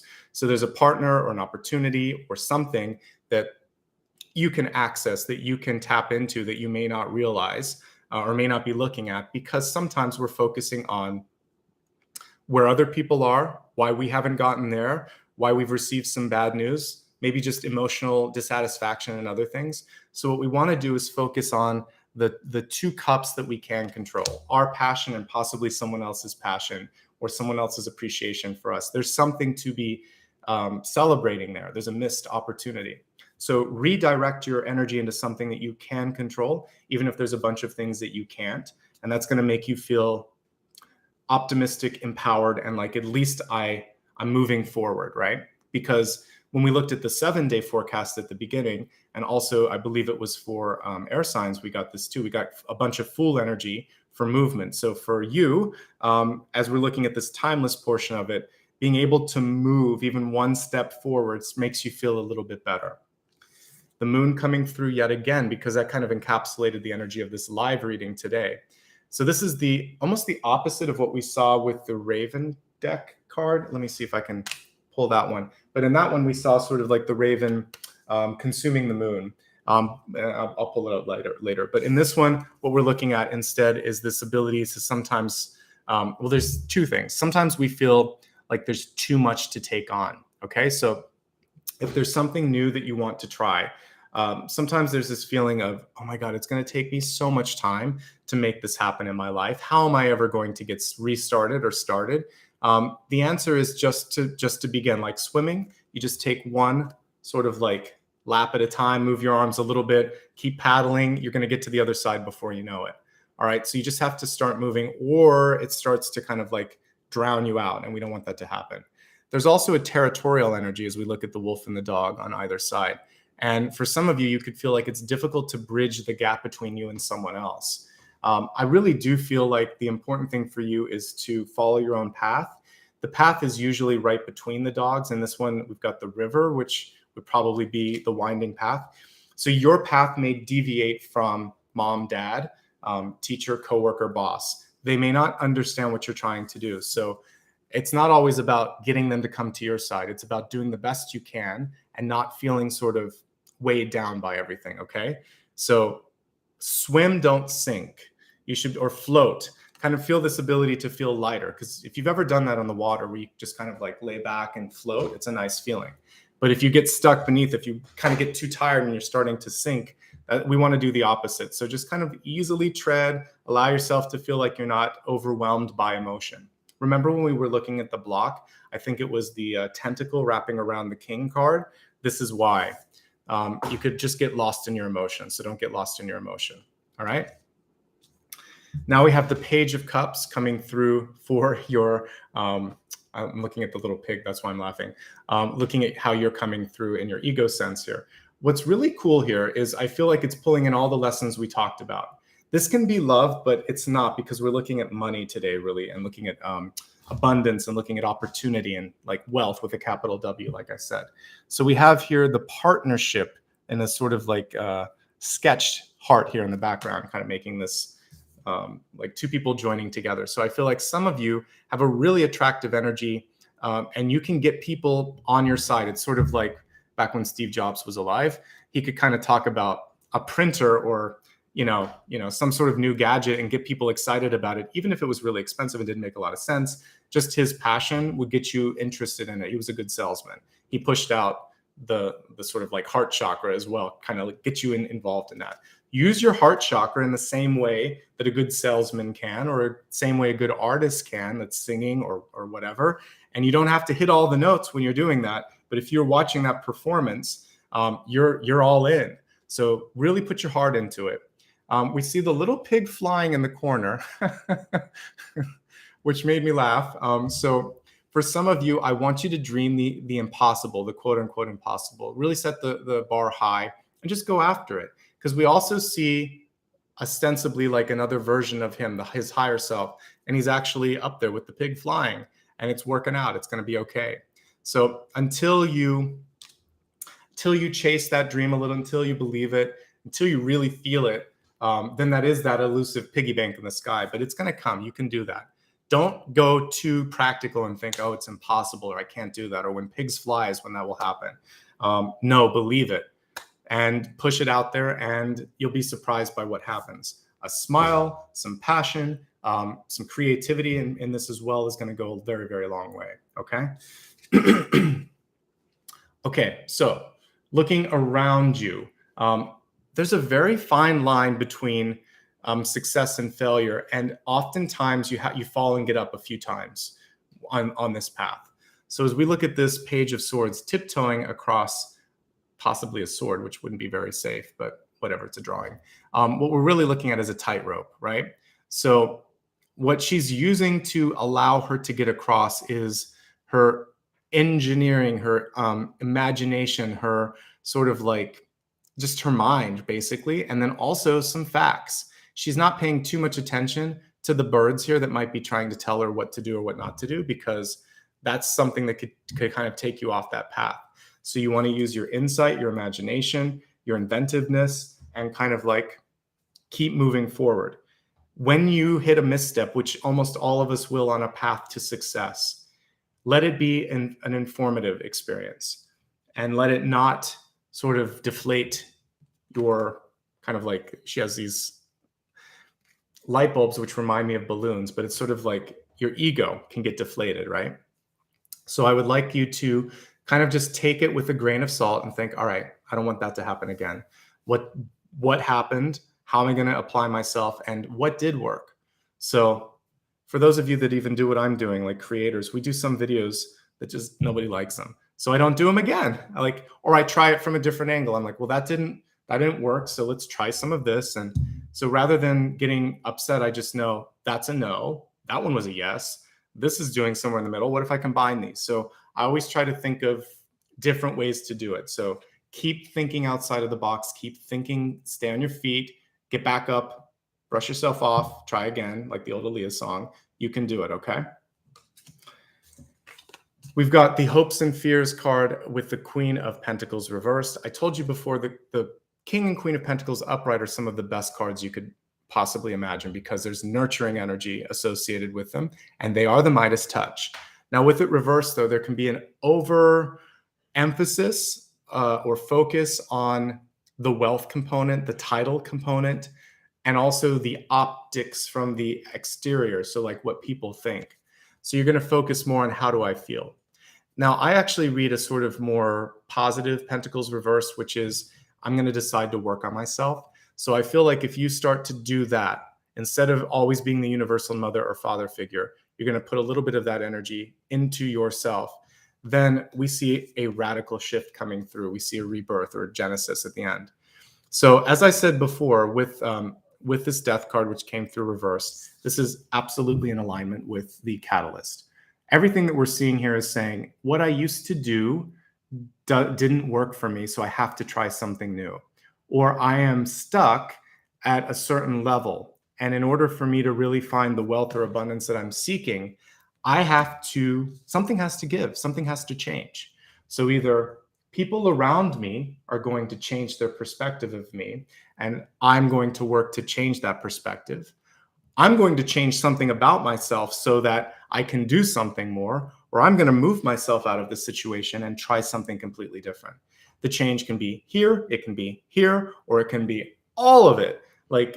So there's a sort of choice that you have to make.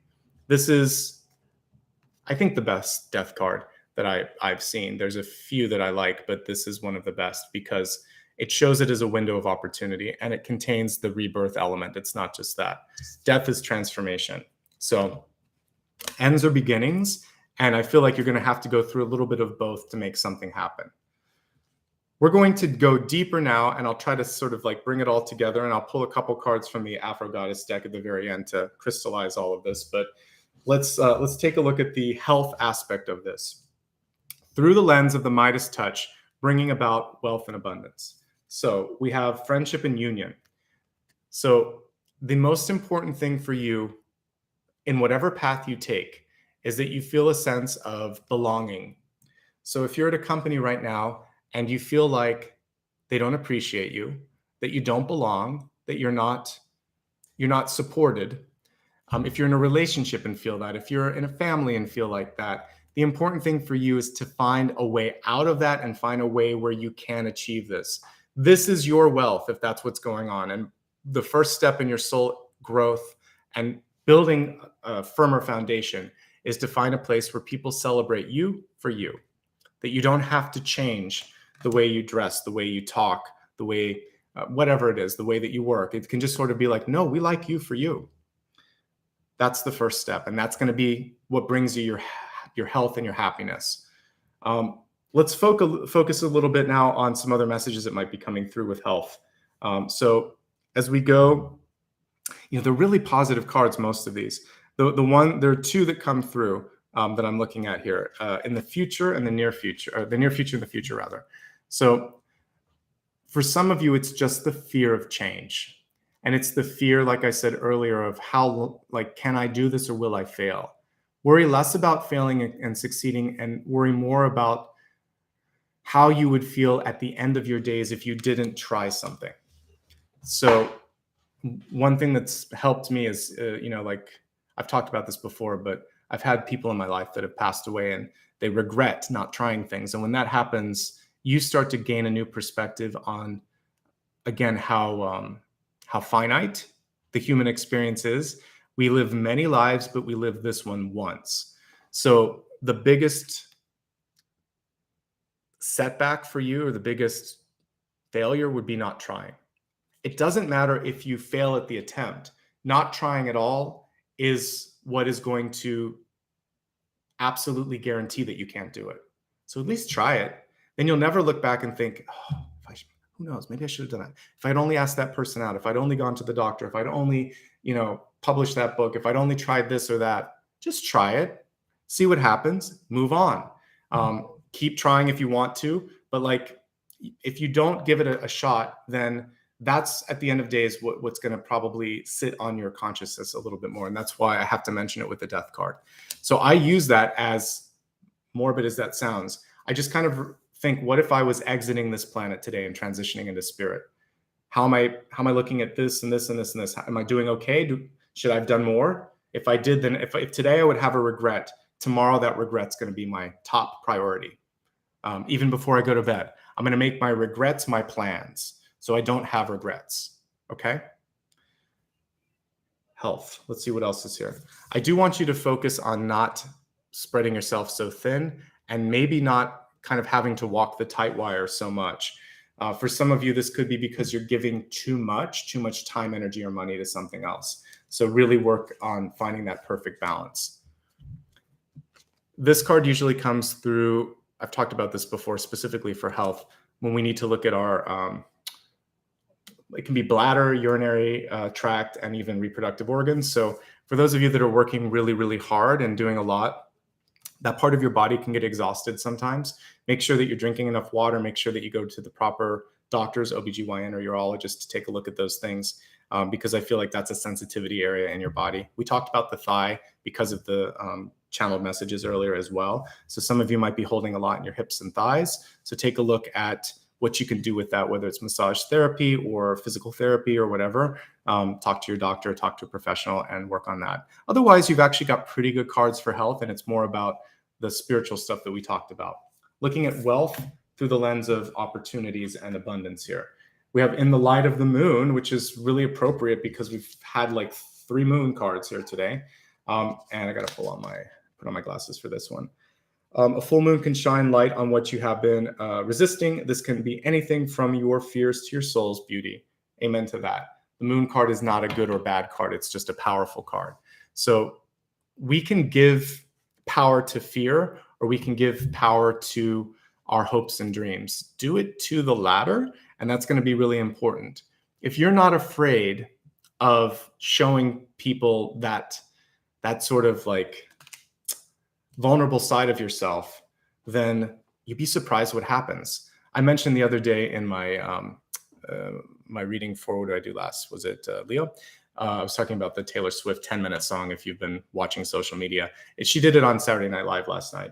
But this is the perfect example of a moon song, because it was all about heartache. And it was 10 minutes of her kind of like rehashing all of this, but she's broken streaming records, and this record is old, and she had to go through difficulties because of rights managements and re-recorded it. This is kind of like showing how the moon can sometimes win. If you just push through the difficulties, put yourself out there, and even put more of yourself out there. She's laughing all the way to the bank now. So perfect example for what we're talking about. So you may succeed and lose something. You can rebuild it stronger the second time. Again, I just happened to be looking at Twitter the other day where this was coming through. She got like a 5-star review on Rolling Stone, which is really hard too. So that's an example of really bad heartache. She turned lemons into lemonade and made something good of it. We're talking about business, and she's a smart businesswoman. She may not have made good decisions earlier, but she's making great decisions now. And that's how you come back from difficulties, and that's how you embrace the moon, right? So that's kind of cool. And there you go. Let's look at some other aspects here for wealth. Okay, you've already got, I told you about this. I want you to be the person that's sought after. That's the number one piece of advice that I could give you. Work hard, be dependable, create a good reputation. That is going to be something that travels around, and that's going to be your biggest selling point. Really use your voice. Find your voice and use your voice. Once you find it, you're not going to want to quiet it. And then connect with friends and family and people that can maybe open up some of these doors for you. Have a good time. Be playful. Be yourself. And if you can't be yourself at a place where you're working or creating abundance in your life, then why are you doing that? Some of you might be trying to create a legacy for your family. You might be wanting to start a family or leave something to people in your life. It's a great sort of goal to have. This card is showing you that if your heart's in it, this is perfect.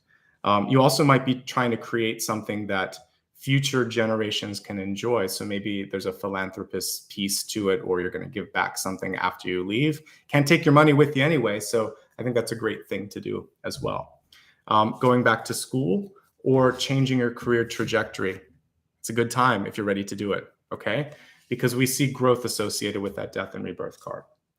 Remembering again that sometimes heartache can make for a happy ending. Sometimes a difficult beginning, doesn't matter how you started or what happens in the middle, how you finish is what people remember. So finish strong and show your true colors and really kind of celebrate that.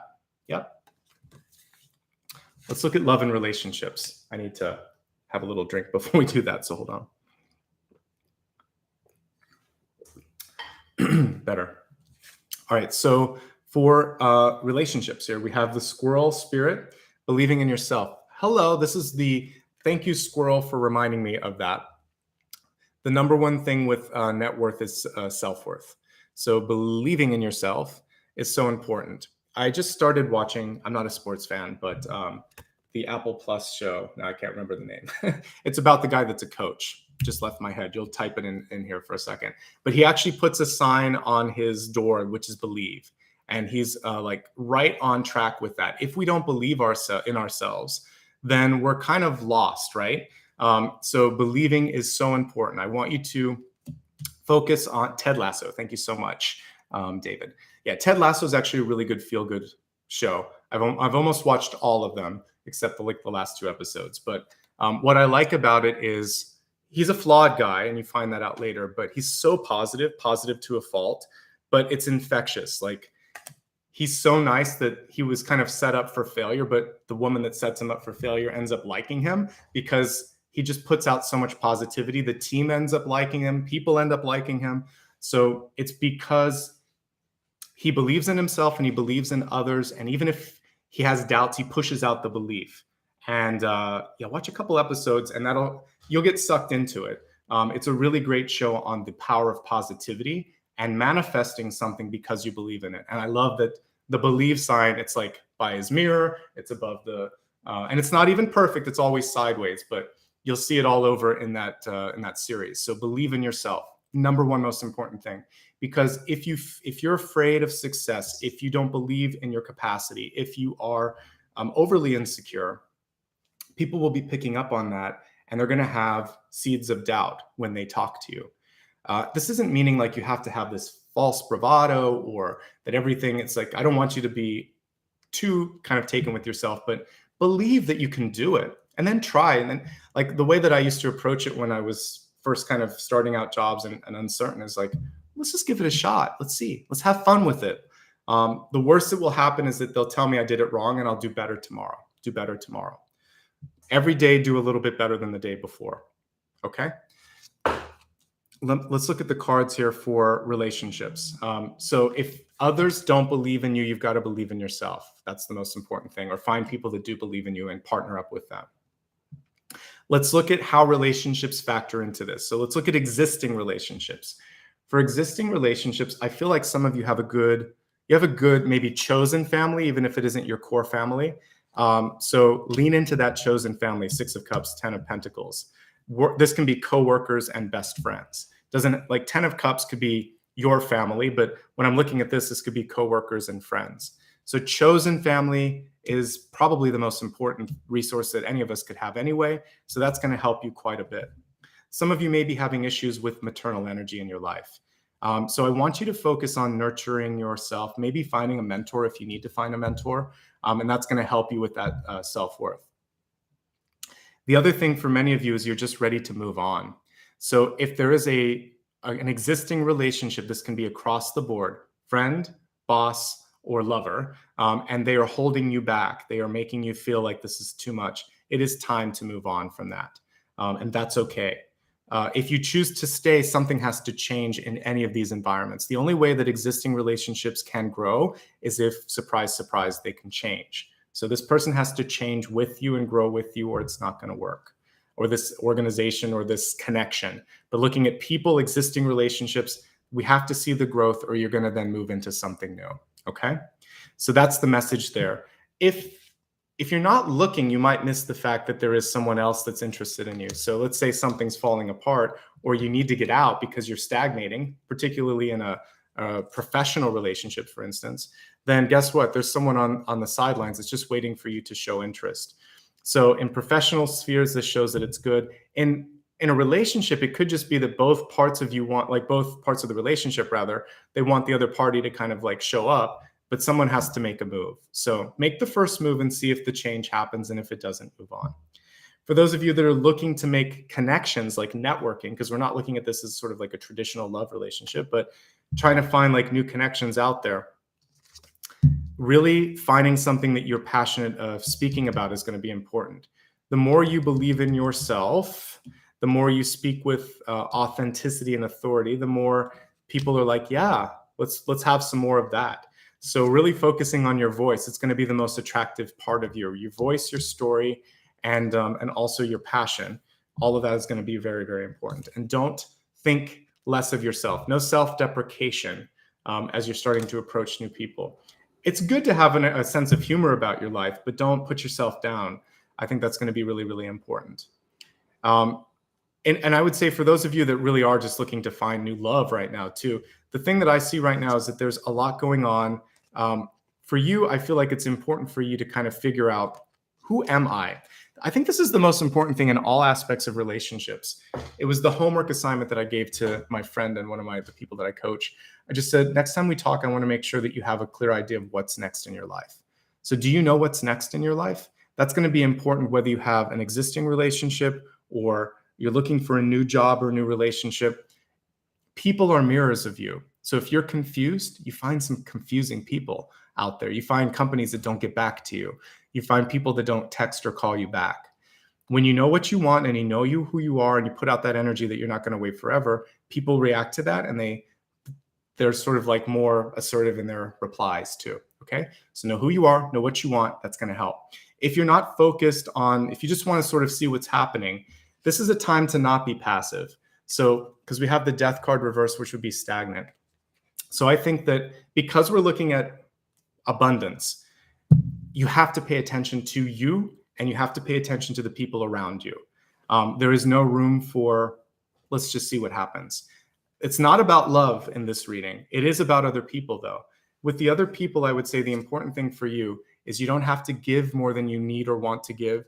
And you don't have to focus so much on the optics of things. I think that's going to be important for success overall. Okay, so there you go. Let's look at your final card, which is Destiny. And are you a leader or are you a follower? You can do either well. The Lamb card is, like a flock of sheep or a lamb that's following you. You have to just decide, what do you want? And there's nothing wrong on either side of the fence. What I do see with that is sort of like this holy and creative and innocent energy with it.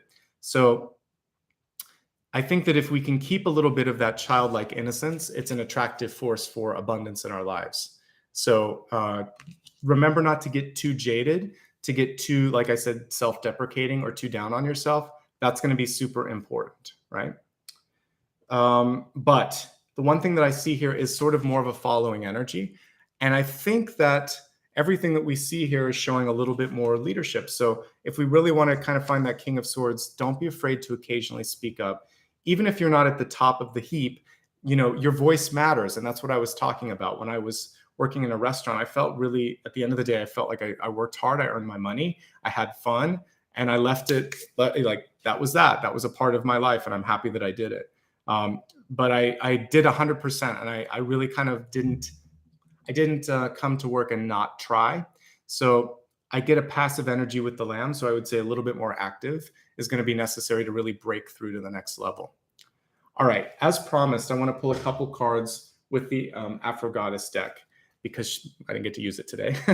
We're going to look at a big idea.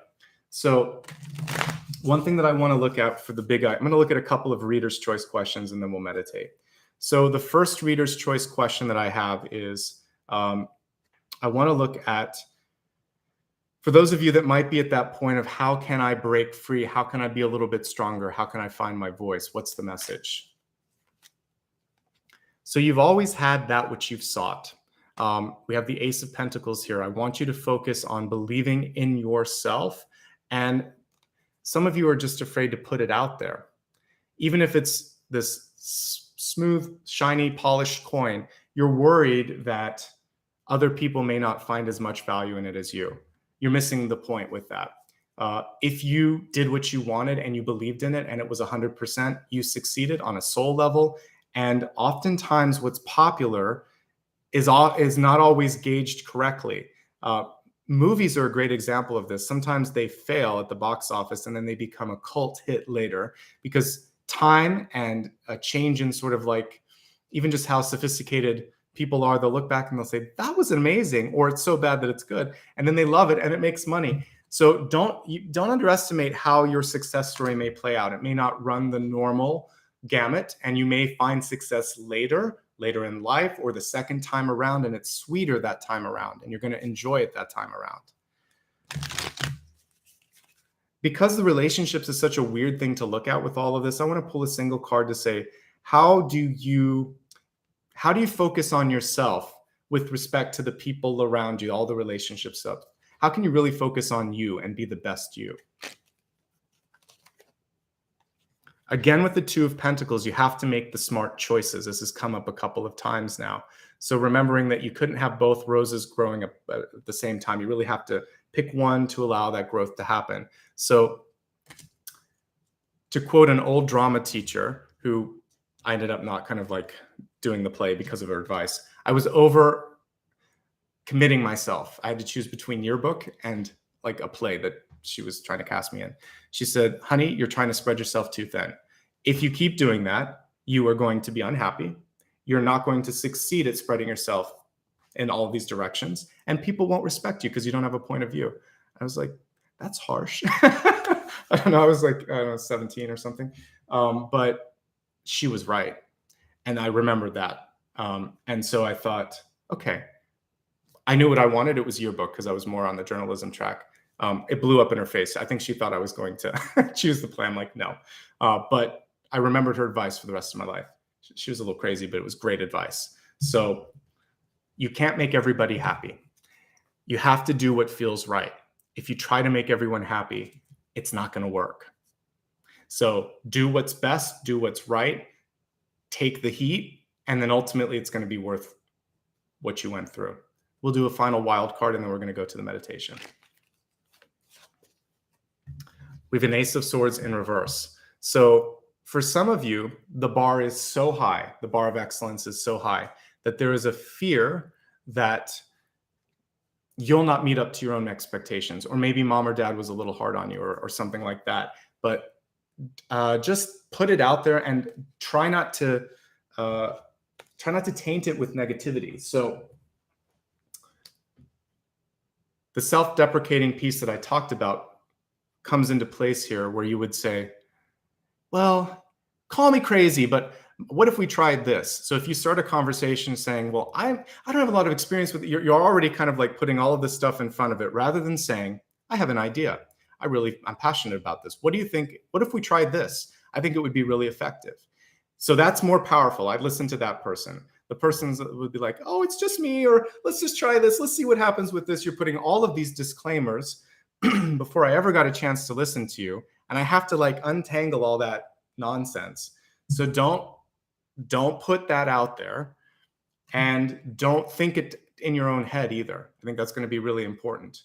So yes, I remember hearing that a lot, particularly at work, where people would say, well, call me crazy. What if we do this? Don't even do it in a joking way. Say, I have an idea. Just start with that. Or what if we do this? I have a suggestion. And the way that I said I have a suggestion is more powerful than Don't put like, what if we tried? Because that actually puts a question at the beginning. Say, give me a moment. I have a suggestion. Let's explore this. I feel really passionate about it. You can then say at the end, well, what do you think about that? But at the beginning, just say, let's look at this. Or have you thought about this? But if you can avoid the question and if you can avoid the negativity at the beginning, it will be more powerful. I think we should do this. These are the people in a boardroom that end up getting, they're listened to even if they're wrong because they have this sort of authority. So I want you, try it. Try it in whatever you're trying to create, to put the authoritative, active voice out there. I have an idea. How did Martin Luther King start it? I have a dream. He didn't say, this might be a crazy dream. He said, I have a dream. So I have an idea. Let's explore this. And then go from there. All right? Super powerful. Trust yourself, believe in yourself, and share your dream and share your vision. That speech lives on years later because of that, because of the passion and the sort of conviction. All right. So there we go. I don't know how we got there, but I'm glad we got there. All right. Let's take a look now at the next portion here. There are two parts to this. We're going to meditate in just a moment. I'd love for you to stick around. The meditation's brief, but it's important. It's usually 1 or 2 minutes. I try to keep it brief so that we can go into the next question. In this meditation, we're going to focus on the throat chakra, finding your voice, because that's what we just talked about. Now, I do my best to answer questions here, but it's general. So what we do at the very end is I do a final card pull if you're brand new. And in this final card pull, I will answer something that you're meditating on. So if you stick around through the 2-minute meditation, I'll answer that. You don't have to type it out. In fact, I won't be able to read all the questions. But if you just sort of like write it on paper or keep it in your head, I'll pull a card. I'll do my best to give a yes, no, and a deeper level answer to it. Okay? Good. All right. So one quick sort of like note before I get into the meditation. And I'm actually going to allow you to vote on this while I do it. So I have 2 instruments that I can use. So you can tell me what you'd like me to use. Which instrument? We can either use a pyramid or a singing bowl, and I'll let you see them. So which instrument? So we can either do the crystal pyramid or the singing bowl. And I'll show you these real quick. So this is the crystal pyramid. And this is the singing bowl, okay? This sounds a little bit like wind chimes, and this sounds exactly like what you would think. It's a long tone that's pleasant and attuned to the pineal gland. And it's an A sharp. People ask me what note it is. I actually have it to the side here. While you're voting, hit the like button if you haven't already. If you're brand new, subscribe and opt into notifications so you know when I post new videos.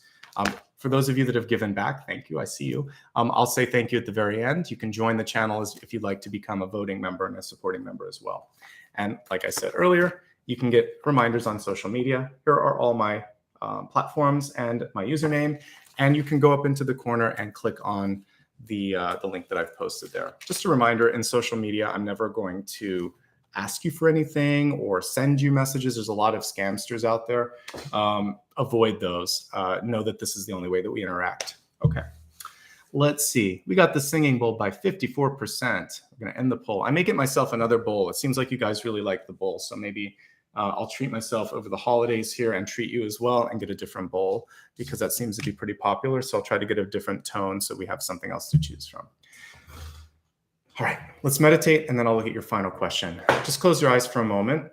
And I'd like to do something with the moon because the moon came up so much.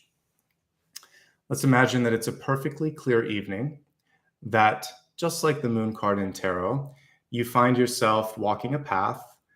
There's a body of water to your side and the moon is shining overhead. Let's see if there's maybe like a bench that you can sit down on in this meditation and just look up at the moon for a little bit. I want you to focus on the energy. Take a nice deep breath. Inhale. As you exhale, let go of anything that you've been holding on to, any fear, any doubt, any uncertainty. Allow a moonbeam of light to sort of wrap itself around your body, shine down on you and kind of provide this gentle spiritual warmth, almost like when you drink hot apple cider or something. You can feel it from the inside out starting to warm you up. And if you listen, you can actually start to hear messages coming from the moon, from your higher self, from your guides, from the moon itself, which has a sort of energy and knowledge to it. What it's going to show you as you gaze over into the water are things that you forgot, dreams from the past, hopes, possibly even fears. Nothing here, though, triggers you in a way that that brings anything other than a sense of hope and possibility. So I want you to look into the water and think, I can see where I've come, but I really know now where I'm headed. I know what makes me happy. I know what I care about. I know what I don't care about. And I'm going to focus on using these things in my life to my benefit. So focus now on walking towards the water. Kneel and look into the water, and it's shallow where you're at, so you don't have to worry about falling in. See behind you the moon gently glowing, gently encouraging you, and see both your reflection and then also another version of yourself. Could be older, could be more successful, could be just with someone or doing something that you really want to do. And see that energy reaching out, kind of beckoning you to touch the water. And as you touch the water, you close your eyes. And in this instant, you've connected to that future self. I just want you to focus on feeling how good it is to be in the energy of success, how good it is to feel connected to a passion that you have, and not to be encumbered by fear or doubt or guilt or any of the other emotions that people sometimes try to push onto us. Just focus on the light, focus on the connection, and feel that you're starting to absorb the energy of that future self into your body.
Take a nice deep breath.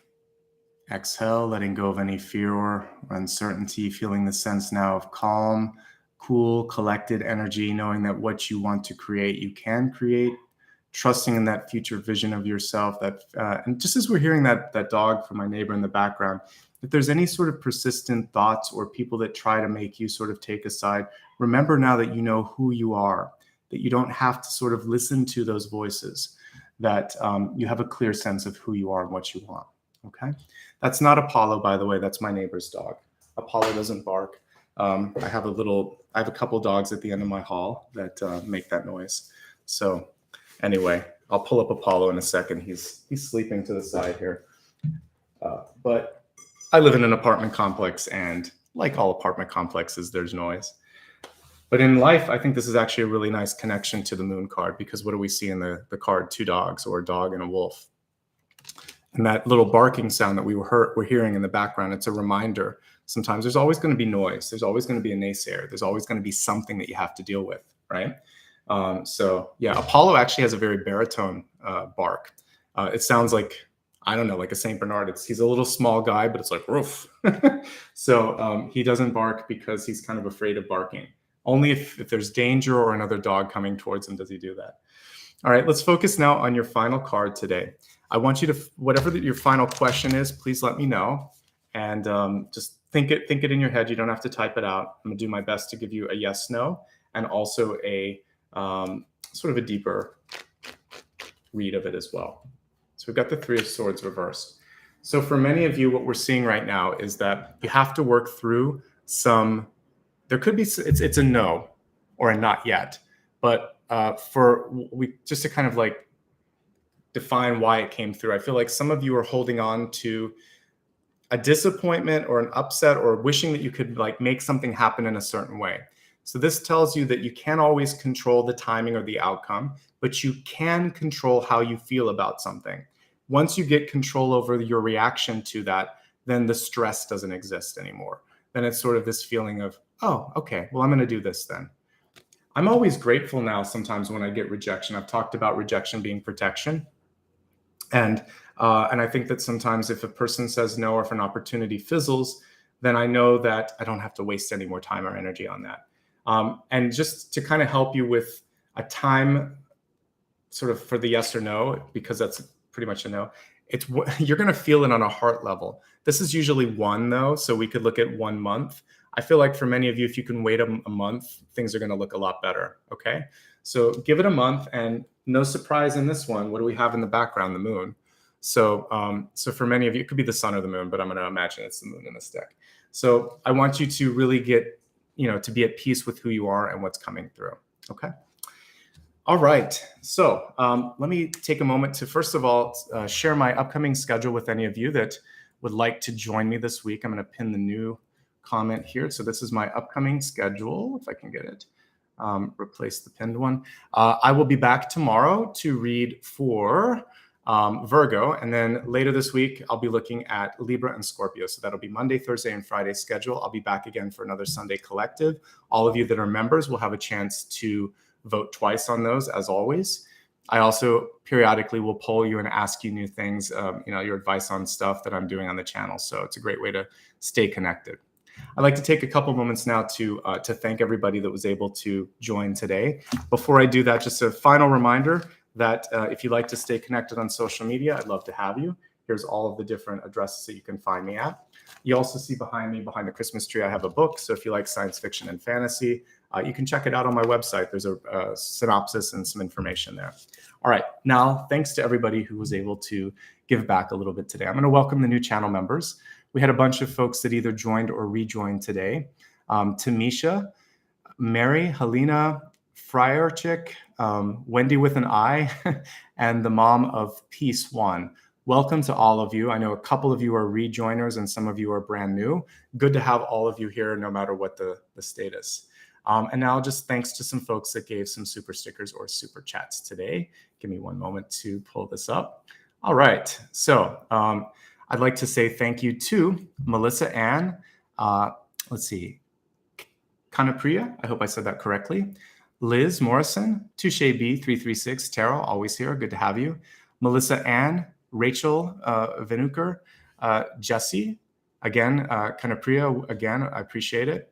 Annie, Lapri B, Wendy with an I, Wendy Wright, Christina Ambries, Nancy Tyrone, AB, Faith Action Bravery, Angela Kirk, Chioko, Nina, Friar Chick again, thank you so much, Twinkle, Parul Aurora, Crystal McKnight, Isabel Satterfield, Sally Chubb, Patrice, thank you very much, Patrice, Melissa Grant, Sita, the Mad Monica 11, Margarita Gordillo, 62 and Sunny, Connie P, Yuki Aim, or Yuki AIM, Kathy, Cosmic Flow, Christina, Ruby Red, Paula, Tamilian 66, Joyce NG, or Ing, I'm sorry, Miss Moses, and Beverly Kendall. Thank you so much, all of you, for giving back a little bit today. It helps me continue to buy all the new decks, and